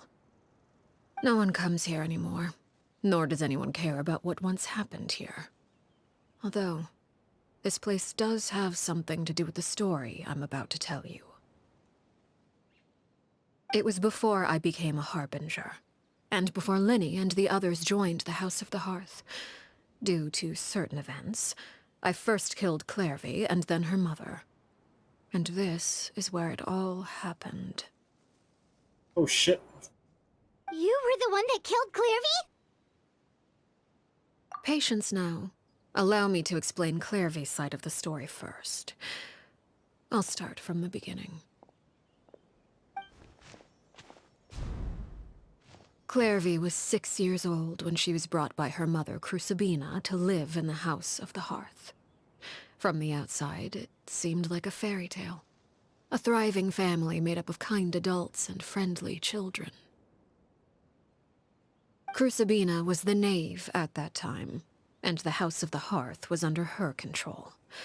She was Clairvy's mother by blood, but she was also the mother to all the children in the house. Clairvy was happy here, for a time. But she quickly realized that being part of this family wasn't a fairy tale at all. It was a kind of purgatory. Purgatory? Exactly. The House of the Hearth takes in war orphans from all over Teyvat. But as for how to raise them, that depends entirely on the person in charge. Crucibina came up with a novel idea. She would teach the children to fight, force them to duel each other, and then crown as the king of the house the child who proved themselves most worthy of inheriting her title. It's difficult to estimate the number of children who died or were maimed in the process. There's little I can say about the ones who died. The ones that emerged with permanent injuries, on the other hand, well, they still served a purpose. Shit, man. They would be handed over to the doctor to be experimented on, or sent away on dangerous missions. Nothing more than tools to be used and then discarded. So those were the experiments Clairvy was talking about. But what actually happened to her? You said that Clairvy was Crucibina's daughter, so if Clairvy tried to convince her to stop what she was doing, Crucibina probably would have listened, right? Despite being Clairvy's mother, Crucibina cared little for her daughter. She forced Clairvy to join the House of the Hearth only as a means to demonstrate her own impartiality as a mother, to prove that she treated all her children equally. Clairvy did try to convince her mother to change her ways, but it was to no avail. After her efforts failed, the only other option was to rise up and try to fight back. Unfortunately, the other children had already been thoroughly indoctrinated into the illusion of happiness Crucibina had created. Of course, there was one exception. Someone Clairvy's age who knew the truth about the House of the Hearth. Her name was Peruere. Harry. Wait, the friend that Clairvy mentioned? Friend, huh? I suppose we can call her that for now. That's... okay. I don't like the way how she phrased that. Clairvy was a cheerful and passionate person with a tenacious spirit. Oh, it's her! Peruere, on the other hand, was rather cold-blooded. Oh, it was her. Her cold-blooded nature allowed her to see through Crucibina's facade.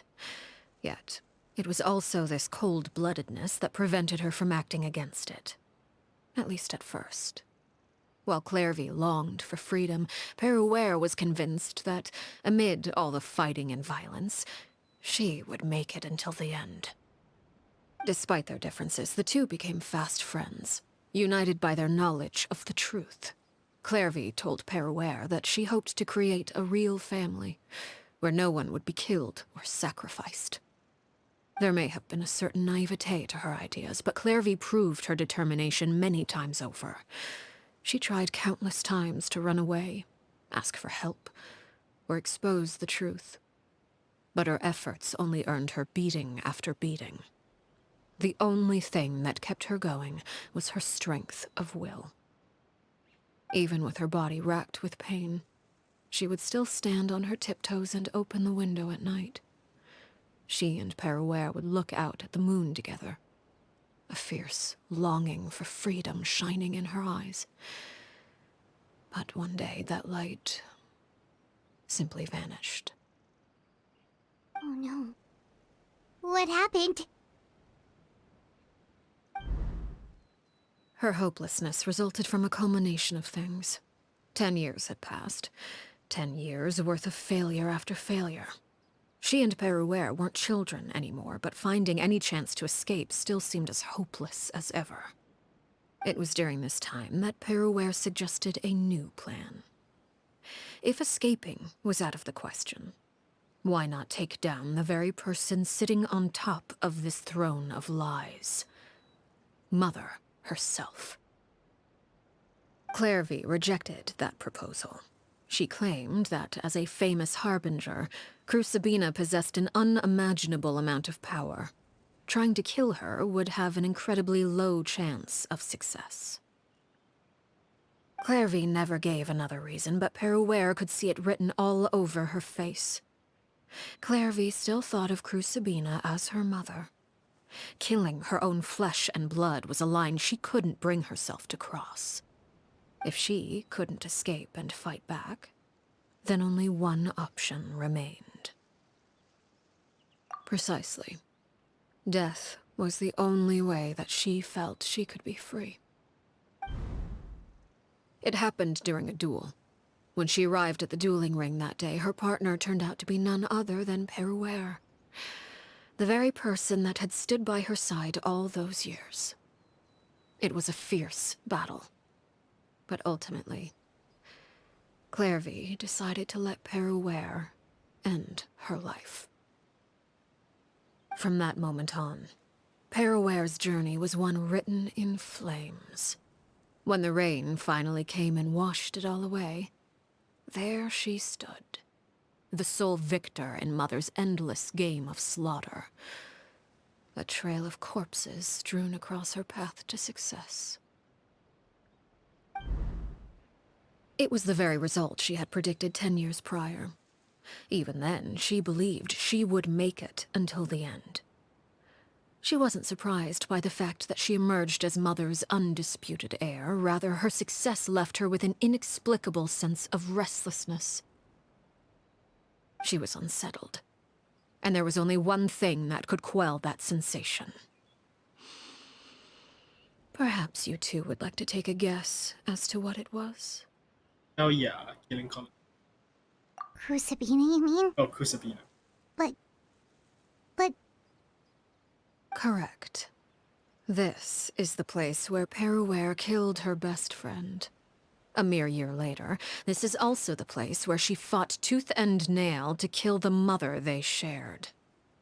The moment she acted, any conception of what was right or wrong ceased to matter. It's one of the principles of the house. Only those who survive get to write the rules. Peruere won the battle, and became a harbinger herself. After which Her Majesty, the Tsaritsa, bestowed upon her a new name. Arlecchino. So the Perry Clairvy was talking about... It was you all along. You're Peruere.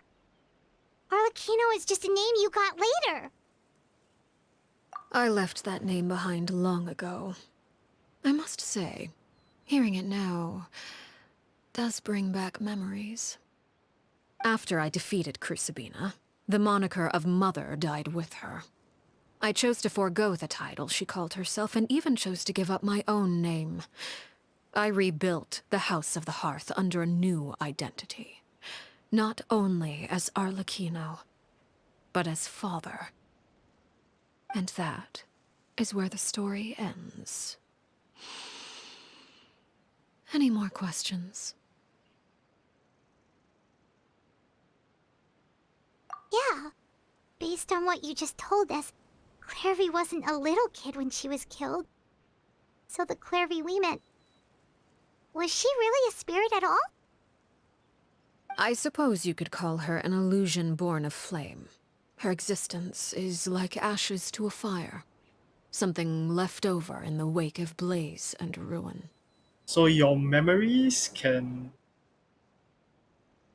come to life somehow? How does this work? You see, a certain power runs through my veins. It's not unlike a curse. My flames leave behind shadows of anything they consume.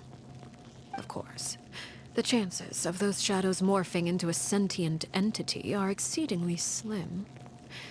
Clairvy is a very special case. Clairvy died when she was 16 years old, but what emerged from the flames was her 6-year-old self. Her appearance wasn't the only thing affected. Most of her memories were lost to the blaze as well. Memory is a mysterious thing indeed. Losing a portion of your memories will alter your sense of self. Lose 10 years' worth, however, and it would be like living in the past. Like returning to a version of yourself that never grew up. No wonder Paimon got such a weird feeling when we were talking to her. Perhaps I should put it this way. Clairvy is someone trapped in time. It may seem like she exists with us in the present, but she truly lives in the confines of her own past. So if all of that is true, then you must have known about Clairvy for a long time. Indeed. She's a rather volatile and unstable entity. Sometimes she would look after the children. She's even saved some of their lives. But other times, she would hide from me and become obsessed with revealing the truth about the house to anyone who will listen. Shadows don't have the capacity to learn or grow. Any new information they encounter is quickly forgotten over time. Your attempts to expose Clairvy to sunlight. They failed, yes? The reason is actually quite simple. In Clairvy's mind, the house is impossible to escape, and it is this very perception that traps her there. But no matter. All I have to do is kill her again, and all will be resolved. I don't anticipate so much as a single speck of ash will be left behind this time. Wait! Have you no remorse? Paimon can understand why you might want her gone, but isn't there another way? So what if she's trapped in her 6-year-old self? She's still your friend! At least talk to her first! It's too late for that. She broke the rules, and now she must be punished. That goes for Filial and Nantoy as well. She's had quite the effect on them. I hope you understand. The difference between Crucibina and myself lies in our formulation of the rules, not our policy for enforcing them. Upholding the rules without question is a trait we both share, because that is how a household should be run. Is this really what you want to do? Ooh, actually spoke. Whatever could you mean? Don't you want to say a proper goodbye at least? Whether as a killer or as a father, there are two things that must be avoided at all costs: anger and sorrow. Anger makes you impulsive. Sorrow causes you to waver. Well, it appears it's about time to proceed. Before we arrived, I told some of my well-behaved children to bring our troublemakers here by nightfall. I do believe I've kept my end of the deal. I gave your friends quite a bit more time. As for what happens now, we'll just have to wait and see.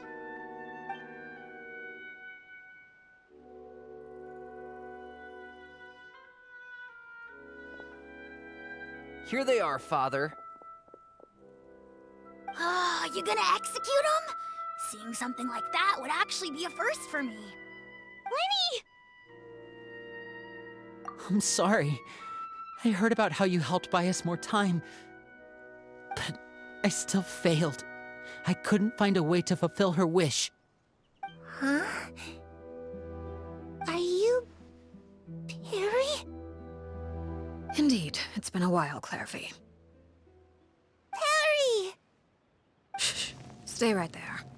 I'm sorry to postpone our reunion, but first, I believe certain scores need settling. Oh shit. Father, let me explain. Out of my way.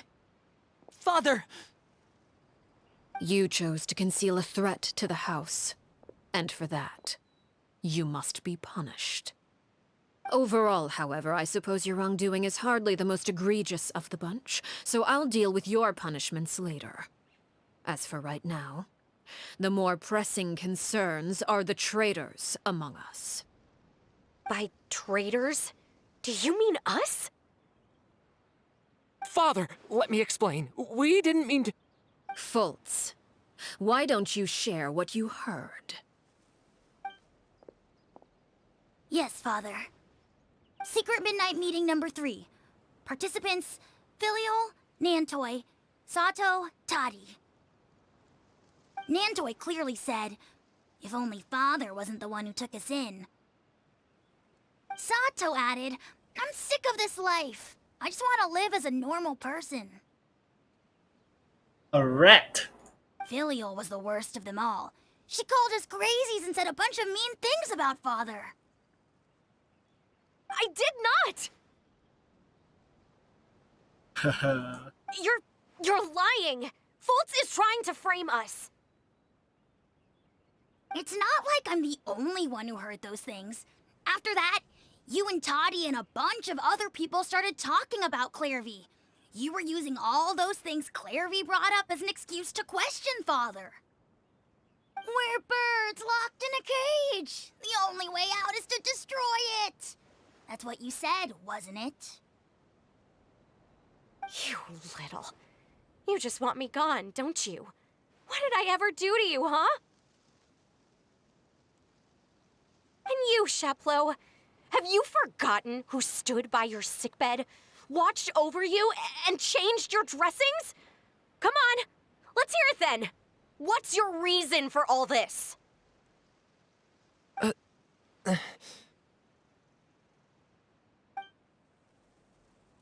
You're wrong, Filial. We don't want you to die. You're our family. Liar. You wouldn't be doing this if that were the case. So why? Why have you backed us into a corner? We all live in the House of the Hearth. You know the type of work we do, Filial. A single betrayal can cost dozens of us our lives. It's not like it's never happened before. That kind of thing is hard to forget. That's why the House of the Hearth cannot tolerate any form of betrayal. Ever since we came to Poisson, you've had 7 secret meetings. A lot of the things you talked about really crossed the line. You've been spying on us for half a month? Wait a second. Now that I think about it, the move to Poisson was just a way to make it easier to spy on us, wasn't it? 'Cause we were all in one place. You've had this planned all along. Filial, Nantoi, I'm sorry. I owe you both my life. I owe Clairvy too. If it weren't for all your help after I got poisoned, I wouldn't be standing here today. If this were any other situation, I would do anything to repay that kindness, even if it cost me my life. But rules are rules. I'm sorry. My hands are tied. Why? Why? That's enough, Filial. We made a mistake, and we should own up to it. We broke the rules, plain and simple. And now we have to face the consequences. I'm sorry, Sheplo. Fultz. I'm sorry, Father. We accept our punishment. Chaplot, according to the rules of the House of the Hearth, how should these traitors be punished? With execution. All those who betray the house pay with their lives. And so it shall be.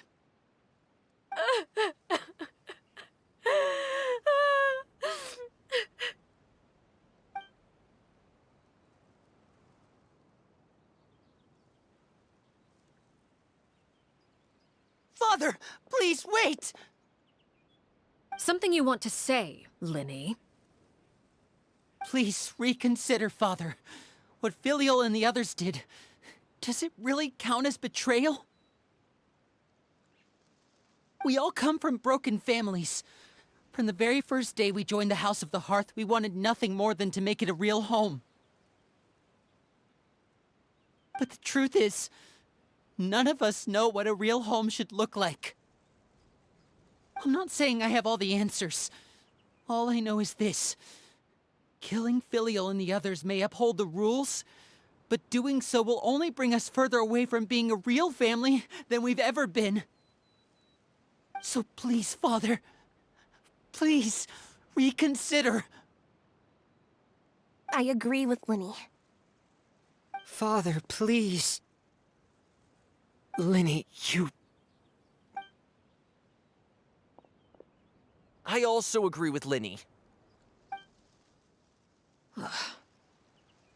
An order once given cannot be rescinded. However, given the extent of your determination, I suppose we shall have to go about this a different way. Draw your weapons and face me. Our weapons?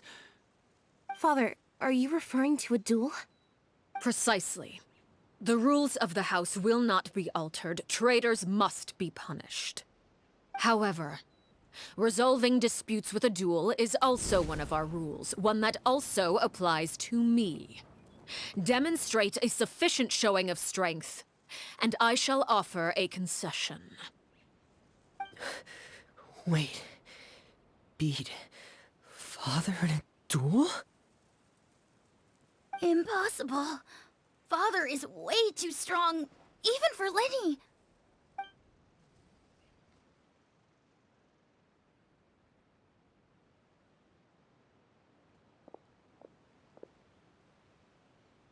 Ain't gonna stop them though.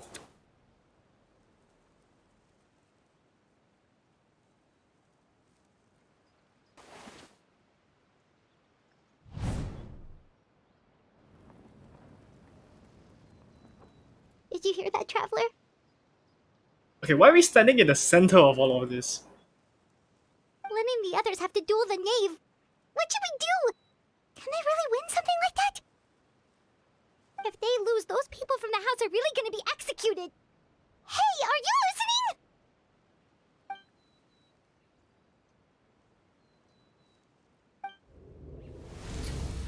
Don't you want to say a proper goodbye at least? Anger makes you impulsive. Sorrow causes you to waver.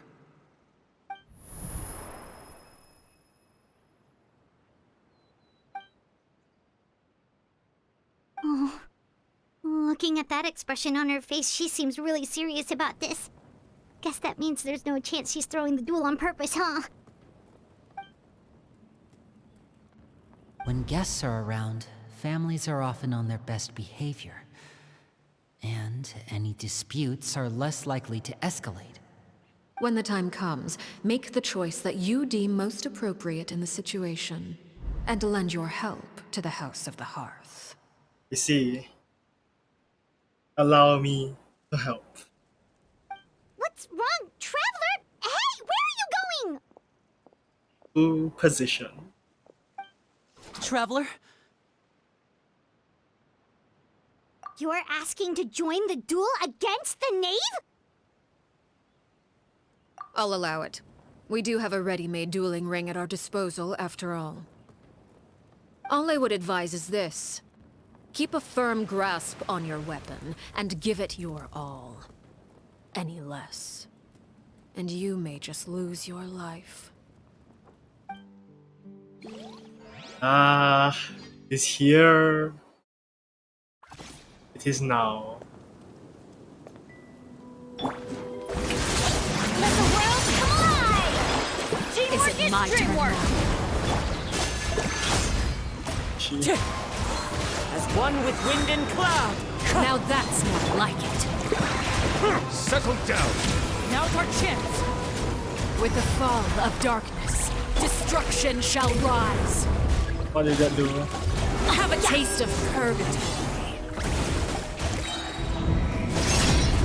Going in! Let's light it up! Let's charge attack, shall we? Look at you, strapped like a bunch of helpless animals. Is it my turn now? Off we go! Not bad. You've proven to be a worthy opponent after all. Sublining, echoing song! Getting gear! Kazuha. Spare your energy.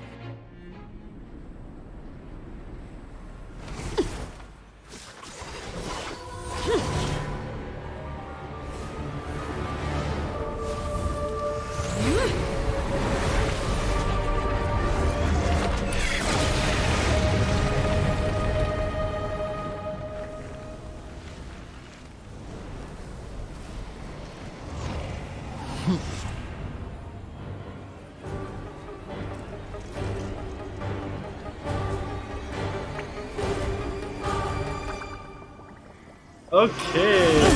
Oh, come on, that was bullshit. My blade is all that remains.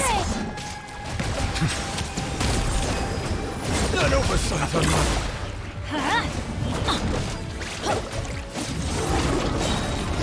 Teamwork! Now's our chance. Over here! Adorn my knight! Strike a pose! Oh, almost dead. Sometimes That was only the beginning. That was surprisingly simple.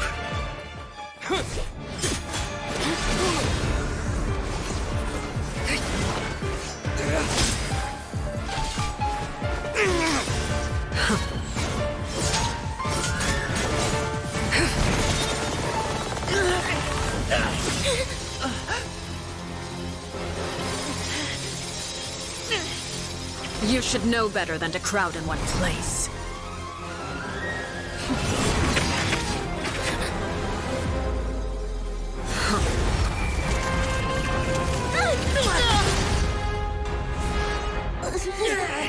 Oh, I know. No!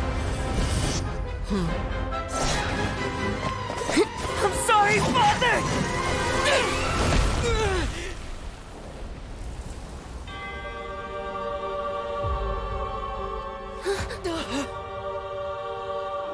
Sorry for what? This pitiful excuse for an attack.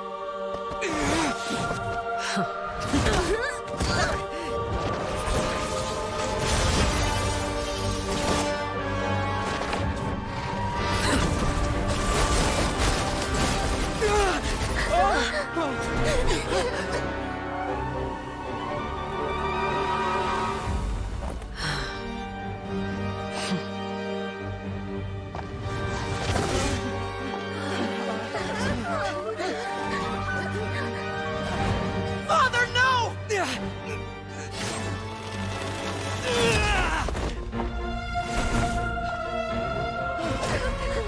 Made it out, did you? You're stronger than I expected.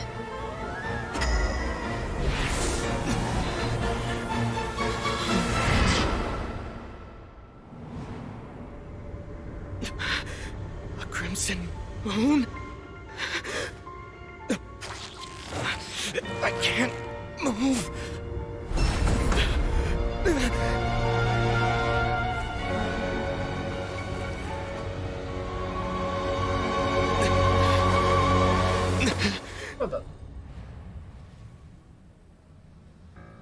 Still, not strong enough to beat me.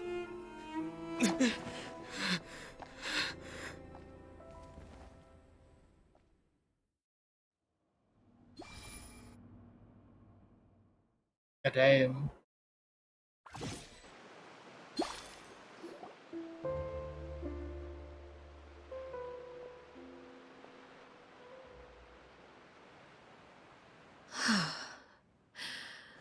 I believe we can end things here.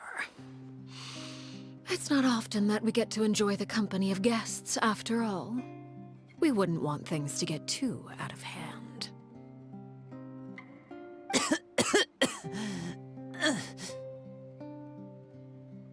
Brother, are you alright? Lenny! Given that I am the victor of this duel, as agreed, the punishment stands. But it wasn't about winning the duel. It's about a show of strength. No! I never thought things would end like this. However, everyone involved in the duel demonstrated a remarkable level of strength and determination. In light of this, I'm prepared to change the method of execution. Elwar, the bottled flames I gave you for safekeeping. Do you still have them? Yes? I wasn't sure what they were for, but I've kept them super safe. I didn't lose a single one. Wonderful. Then, in just a moment, I'll have you administer them. Bottled flames? Indeed. They're the product of a secret experiment. Under certain special circumstances, flames can be extracted from my person and preserved. Once ingested, searing pain will spread across every inch of your body. No harm will come to you physically, but your memories will be burned away. If you can withstand the pain. When you awake, you'll have forgotten everything you know about the House of the Hearth, and will be expelled from the organization. In other words, administering this concoction will kill the version of you that grew up in the house, and give you a new identity.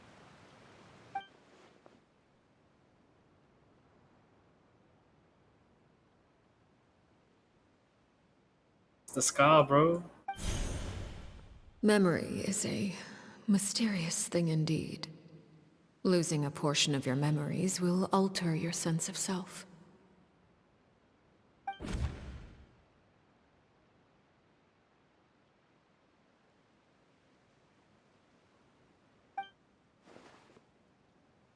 So, you're just letting us go, Father?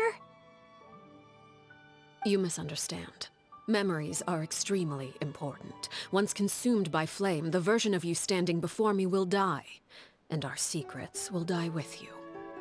So no, I don't intend to just let you go, because the person who survives will be nothing but a stranger. Even so,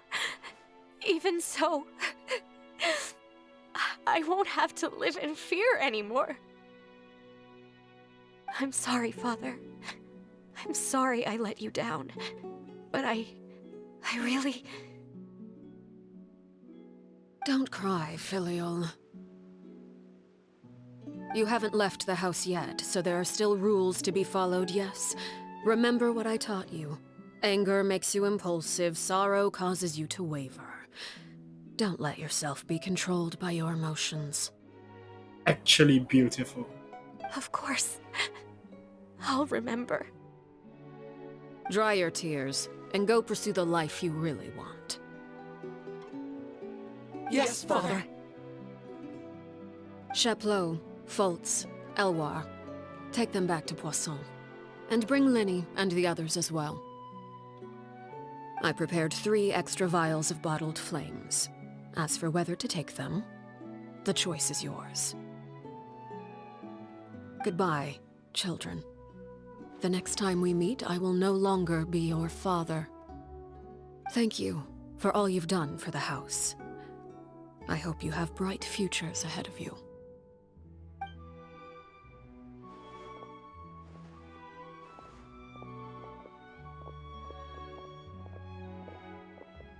Father. Let's go.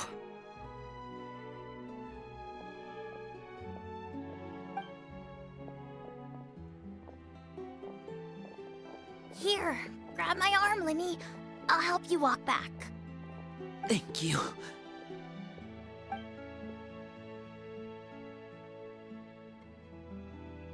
Claire V. There's a way out. Does she see it?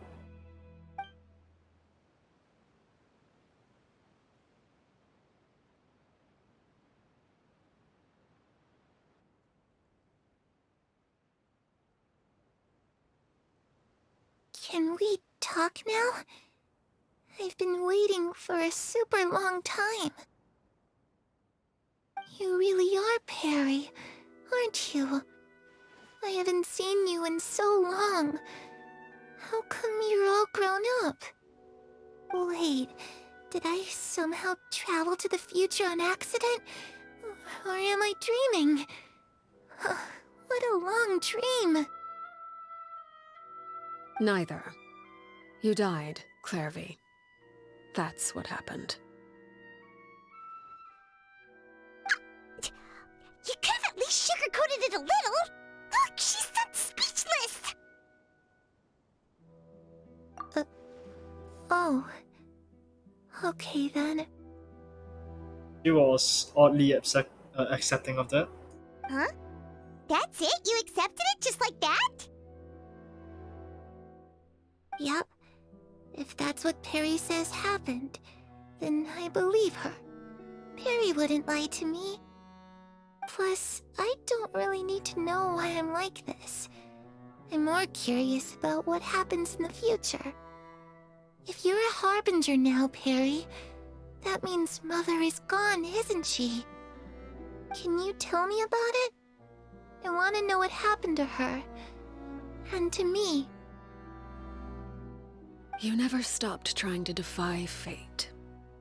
At first, no one believed you. You could only vent your frustrations to the moon. In fact, you often sought comfort in the night sky. You wanted to see the aurora, so one night we promised each other we would go to Snezhnaya to see it together.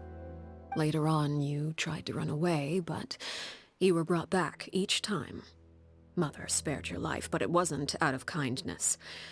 Instead, she decided to make an example of you by slowly torturing you over time. That way, the other children would know what happens to traitors. Still, you never gave up. Mother hoped that through ruthless duel after ruthless duel, she would be able to crown an ultimate victor among the children she raised. But you called on everyone to unite, to fight to a draw in order to reduce casualties. Your efforts may have only delayed the inevitable, but still.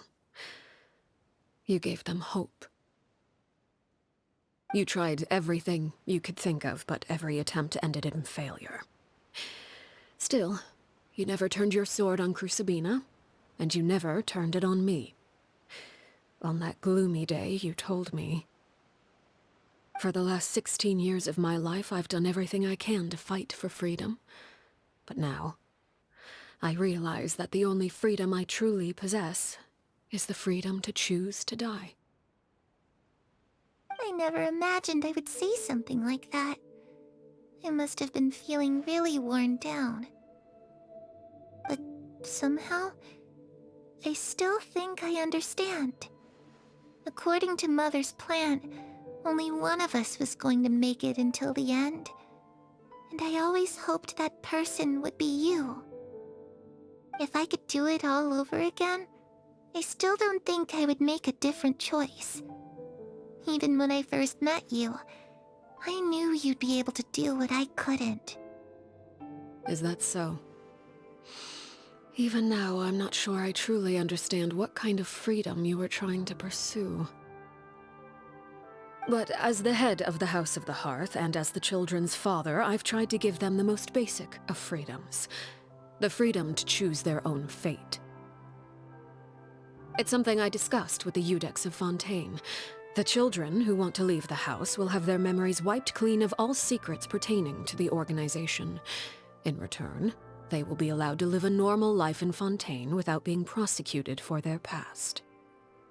Of course, I won't simply hand freedom to them on a silver platter. They have to fight for it and prove themselves worthy of it. Only freedom that is earned has true value. That's more than enough. That's exactly the kind of life I was fighting for.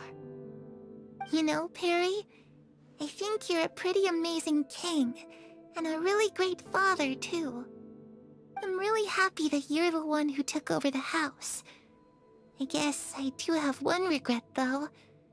I still haven't seen the outside world. Well, it just so happens that our dear guests over here have been to many nations and traveled to countless places. Perhaps they would be willing to tell you what the outside world is like. Really? Of course! We've traveled all over the place. We've got so many stories, we could probably talk your ears off for 3 days straight.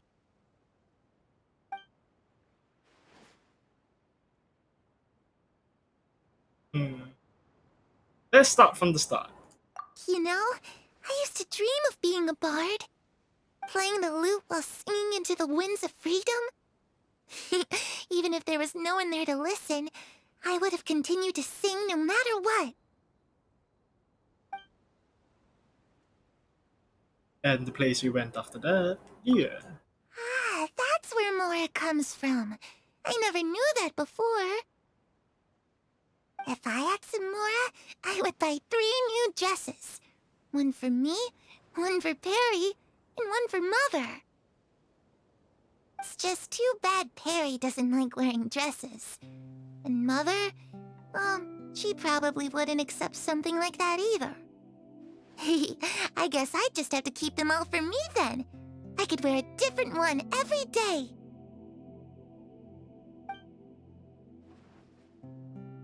Boss, Electro. Those yokai you mentioned, what do they look like? I know one that's a cat, one that's a fox. I once saw a drawing of this one guy with horns on his head and a super scary face. Are there any yokai like that?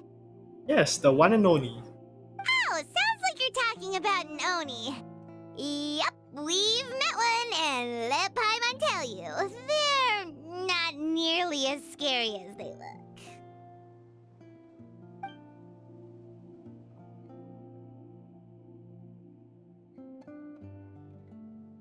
And of course, I was always too afraid to skip Mother's fighting lessons. But at the academia, I bet you could do all sorts of secret things in class. Things that have nothing to do with studying. I'm just kidding. Being able to study whatever you want without having to fear for your life actually sounds pretty great.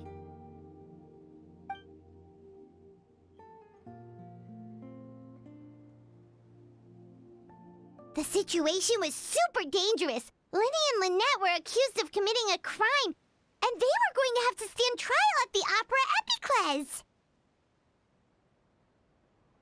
Oh no! That must have been hard for all of you.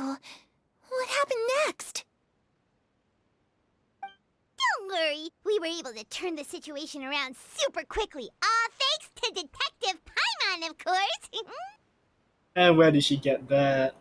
How'd you do that? Come on, tell me!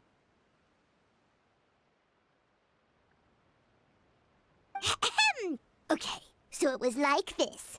After...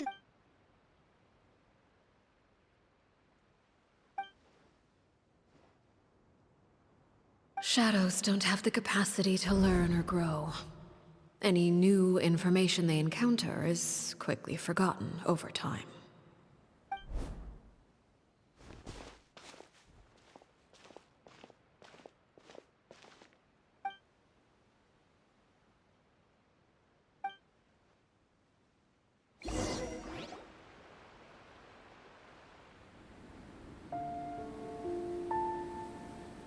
Clairvy, you've worked tirelessly from the shadows to overthrow the House of the Hearth.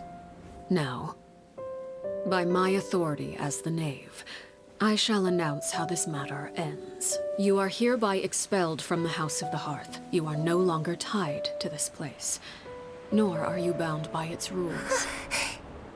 You're saying that I can finally leave? I get to experience the outside world as well? Huh? almost forgot. There's no getting older for me. Still, seeing who you grew up to be makes me really happy, Parallel. Take care of yourself. Goodbye. May we meet again someday.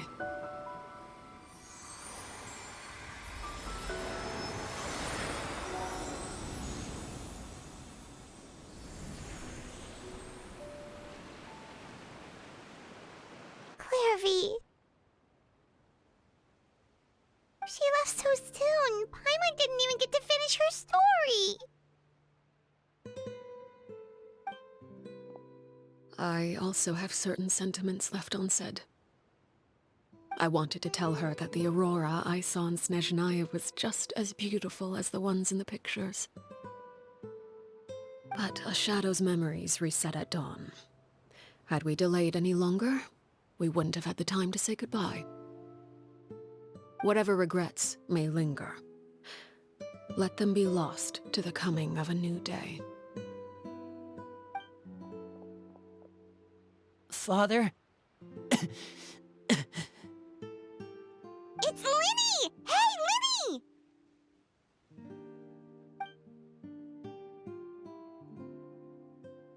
What is he doing back here? Let's go check it out.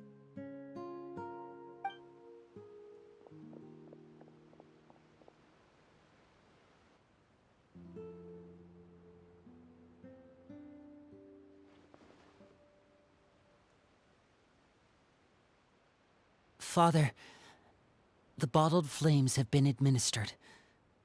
Filio and the others have left the house. And you? What have you decided? Thank you for giving us that choice, Father. But we never wanted to leave the house. It's the only home we've ever known. Lynette and Fremine feel the same way.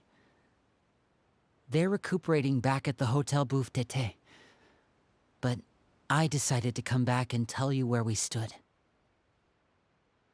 I'm sure you're well aware of the expectations I have for you. I want you to follow in my footsteps and become the next king of the house. Yet you seem to have different ideas. I must admit, I'm rather surprised by your decision to stay. There's nothing wrong with choosing to live a quiet life. Leading this organization is a heavy responsibility, one not so easily carried by someone forced onto the throne. I just never understood what you saw in me. What made you believe I was deserving of that throne? You're brave, talented, and, most importantly, you cherish your family. That's all she needed? That's all she wanted. You would do anything to protect them, even if it costs you your life.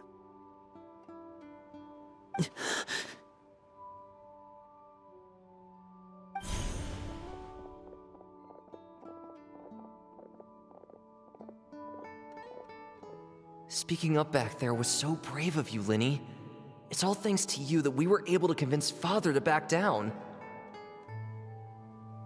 You're a hero, Linny. Hero? Father is the real hero. Had Father gone all out during the duel, there's no way I would have walked away with my life. She must have had it all planned from the beginning, from the very moment she suggested a duel. I'm not deserving of that title. I'm not strong enough or smart enough. You're wrong. In my opinion, all you need to be deserving of the throne is conviction and the necessary strength to act on it. We may have different ideas of what it means to be a family, but you can hardly be said to lack conviction. What you truly lack is strength. For someone of your talent, though, that's something that will come with time. Even without that strength, You still chose to face me in a duel, even though the odds were stacked against you. That capacity to honor your convictions is what I truly see in you. Father. No one knows what the future holds, what tragedy or triumph may be in store. Being at the head of this organization requires the strength of will to face whatever comes. Caution will only hold you back. If reaching a certain standard were required to go after what you want, I would never have succeeded in killing my predecessor. Back then, there was still a considerable gap between our abilities. Strength may decide the ultimate victor, but those who let a lack of strength dictate their decisions or undermine their convictions will never be worthy of the throne. I understand, Father. Thank you. Children must grow up to surpass their parents. Only then can a family continue to flourish. The road ahead is not an easy one, so I'll ask you one last time. Are you certain you want to stay? You've done so much for me, Father, and that kindness must be repaid. Plus, with Project Stuja at hand, there are many dangers ahead, and I, for one, don't intend to back down. Protecting my family at all costs, that's my conviction. Then you're welcome to stay. As for Project Stuja, you need not be too concerned. If those cowardly businessmen and heartless dignitaries try to take us down, I'm prepared to teach them a lesson. Having members who longed for the light was our organization's last weakness. With those members no longer among our ranks, the House of the Hearth is like a spider hiding in the shadows. We need only wait for our prey to come to us. At present, our imperative is to use their plan to our advantage. In doing so, a crimson moon shall rise amid the frigid blizzards of winter. No demonstration of loyalty shall go unrewarded, and no sacrifice shall be in vain. As for the two of you, whether we meet again as friend or foe, I'll remember the camaraderie we shared in this moment. No matter how arduous the journey ahead, I hope we both reach our desired destination. Holy, okay, 2 days. Wait, I'm not looking at mail. Oh, wait, 2 days.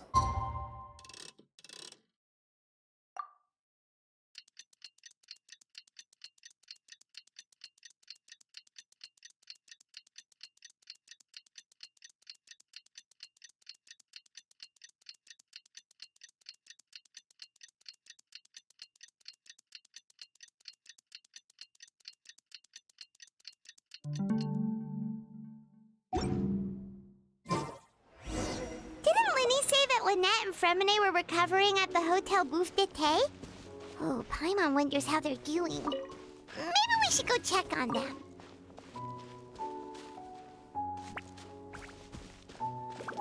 Yeah, there was no way this thing was here, man. There is no way. I don't remember this. Okay.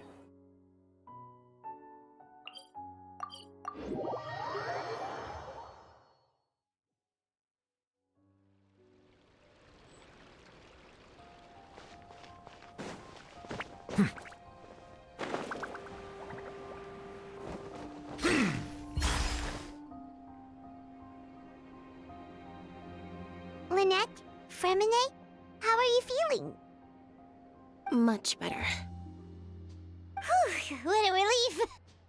What about you? Are you feeling alright? I knew you'd come out unscathed. Us, on the other hand, well, we've been bedridden for 2 days. I couldn't even turn over. Oh, and I wanted to ask, is Claire V gone? Linny and the other members have left Poisson and returned to the House of the Hearth. According to him, there haven't been any more sightings of a spirit roaming the house. I see. I'm glad. Father came to check up on us 2 days ago and told us about what happened with Crusabina and Clairvy. Actually, I've met Crusabina before. Wait, what? You've met the former knave? Crusabina died a year after Clairvy. It was during the year between their deaths that I joined the House of the Hearth. And feminine must be much older than I previously thought he was. Crusabina had an extremely cruel and radical way of doing things. While she was alive, the atmosphere in the house was suffocating. When I joined, though, the experiment she valued so much had already come to an end, and all the people involved, dead and injured alike, were gone. Crusabina never talked about the past with us newcomers. A couple of months after I joined, Father killed Crusabina and burned all her files. With that, the names of all the people subjected to her experiments, Clairvy included, were lost to the flames, along with the painful memories they represented.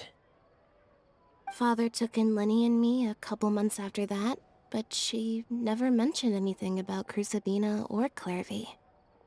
It really seems like something she was planning to keep to herself. The last time you talked to her, did she mention why she kept it a secret for so long? She said she didn't want us to be affected by the darkness of the past. She was worried we'd develop a false sense of gratitude towards her if we knew about it. The foundation of a family should be free of any corrupting influence. Whatever happened in the past, it has nothing to do with who we are now. And that's what Father told us in the end. But I still thanked her for everything. It was only after hearing about what Crusabina did that I finally realized how insignificant our lives could have been. The members of the house meant nothing to her. To say that she valued them in any way, even just as a tool, would probably be giving her too much credit. If Father hadn't taken over the House of the Hearth, I probably would have already... Father rarely brings up the fact that she saved us. She doesn't believe that being indebted to her should be what ties us together. But even if we didn't owe her anything, we would still choose to stay. Because this is our home. We may have arguments or times when we feel wronged. Some people may even choose to leave. But as long as Father is here, we will always have a home. Whether the path before us is bathed in sunlight or shrouded in shadow, we'll follow Father wherever she chooses to go. So I wanted to say thank you for helping us make it through this crisis. Without your help, we could have lost a lot more along the way. Oh, we didn't do anything, really. Of course. You're welcome anytime. Are Filio and Nantoy okay? I actually saw them at a cafe this morning. They didn't recognize me. From what I could tell, they were drinking coffee and talking about one of the operas that started running recently. They seemed happy. If I had to take a guess, I would say they finally found the kind of life they always wished for. Amazing.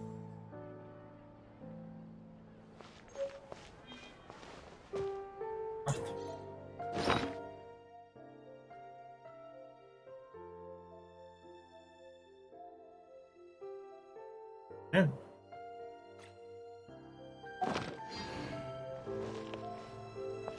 Okay.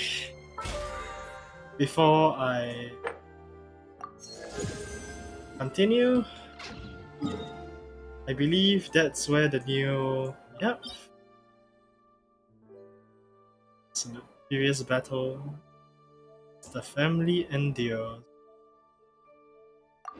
Okay. Let us do this. Many flavors to the discerning palate.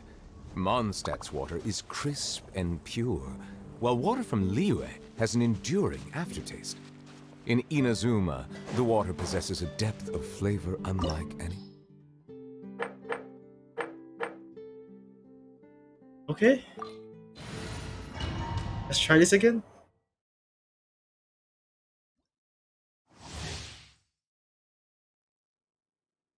Touch attack, hit the knave, interrupt knave attacks. Honestly, probably not bad that Nuvula is here. I think that's considered under. Afraid? Or do you not even have the courage to be afraid? Time to shine! Is it my turn now? Let's light it With up! these rising flames! Everybody stand back!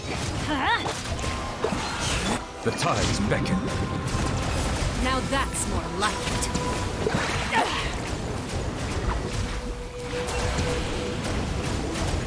With the fall of darkness, destruction shall rise. Have a taste of purgatory. Shower me with...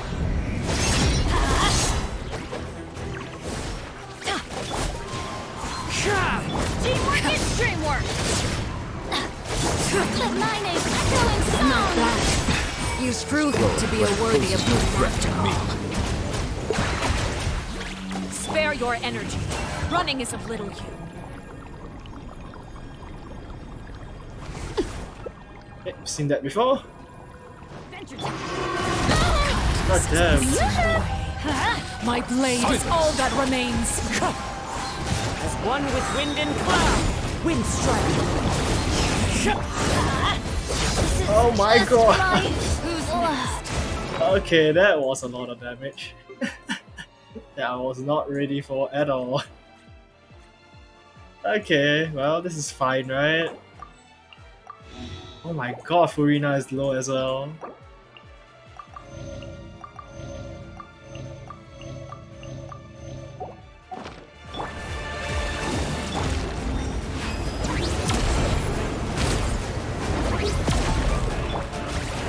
Whoa. Let the world come alive! Let's light it up! We go, Sometimes it's only the beginning.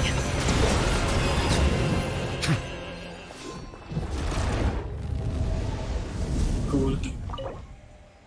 Actually, yeah, Nivellette seems quite useful here.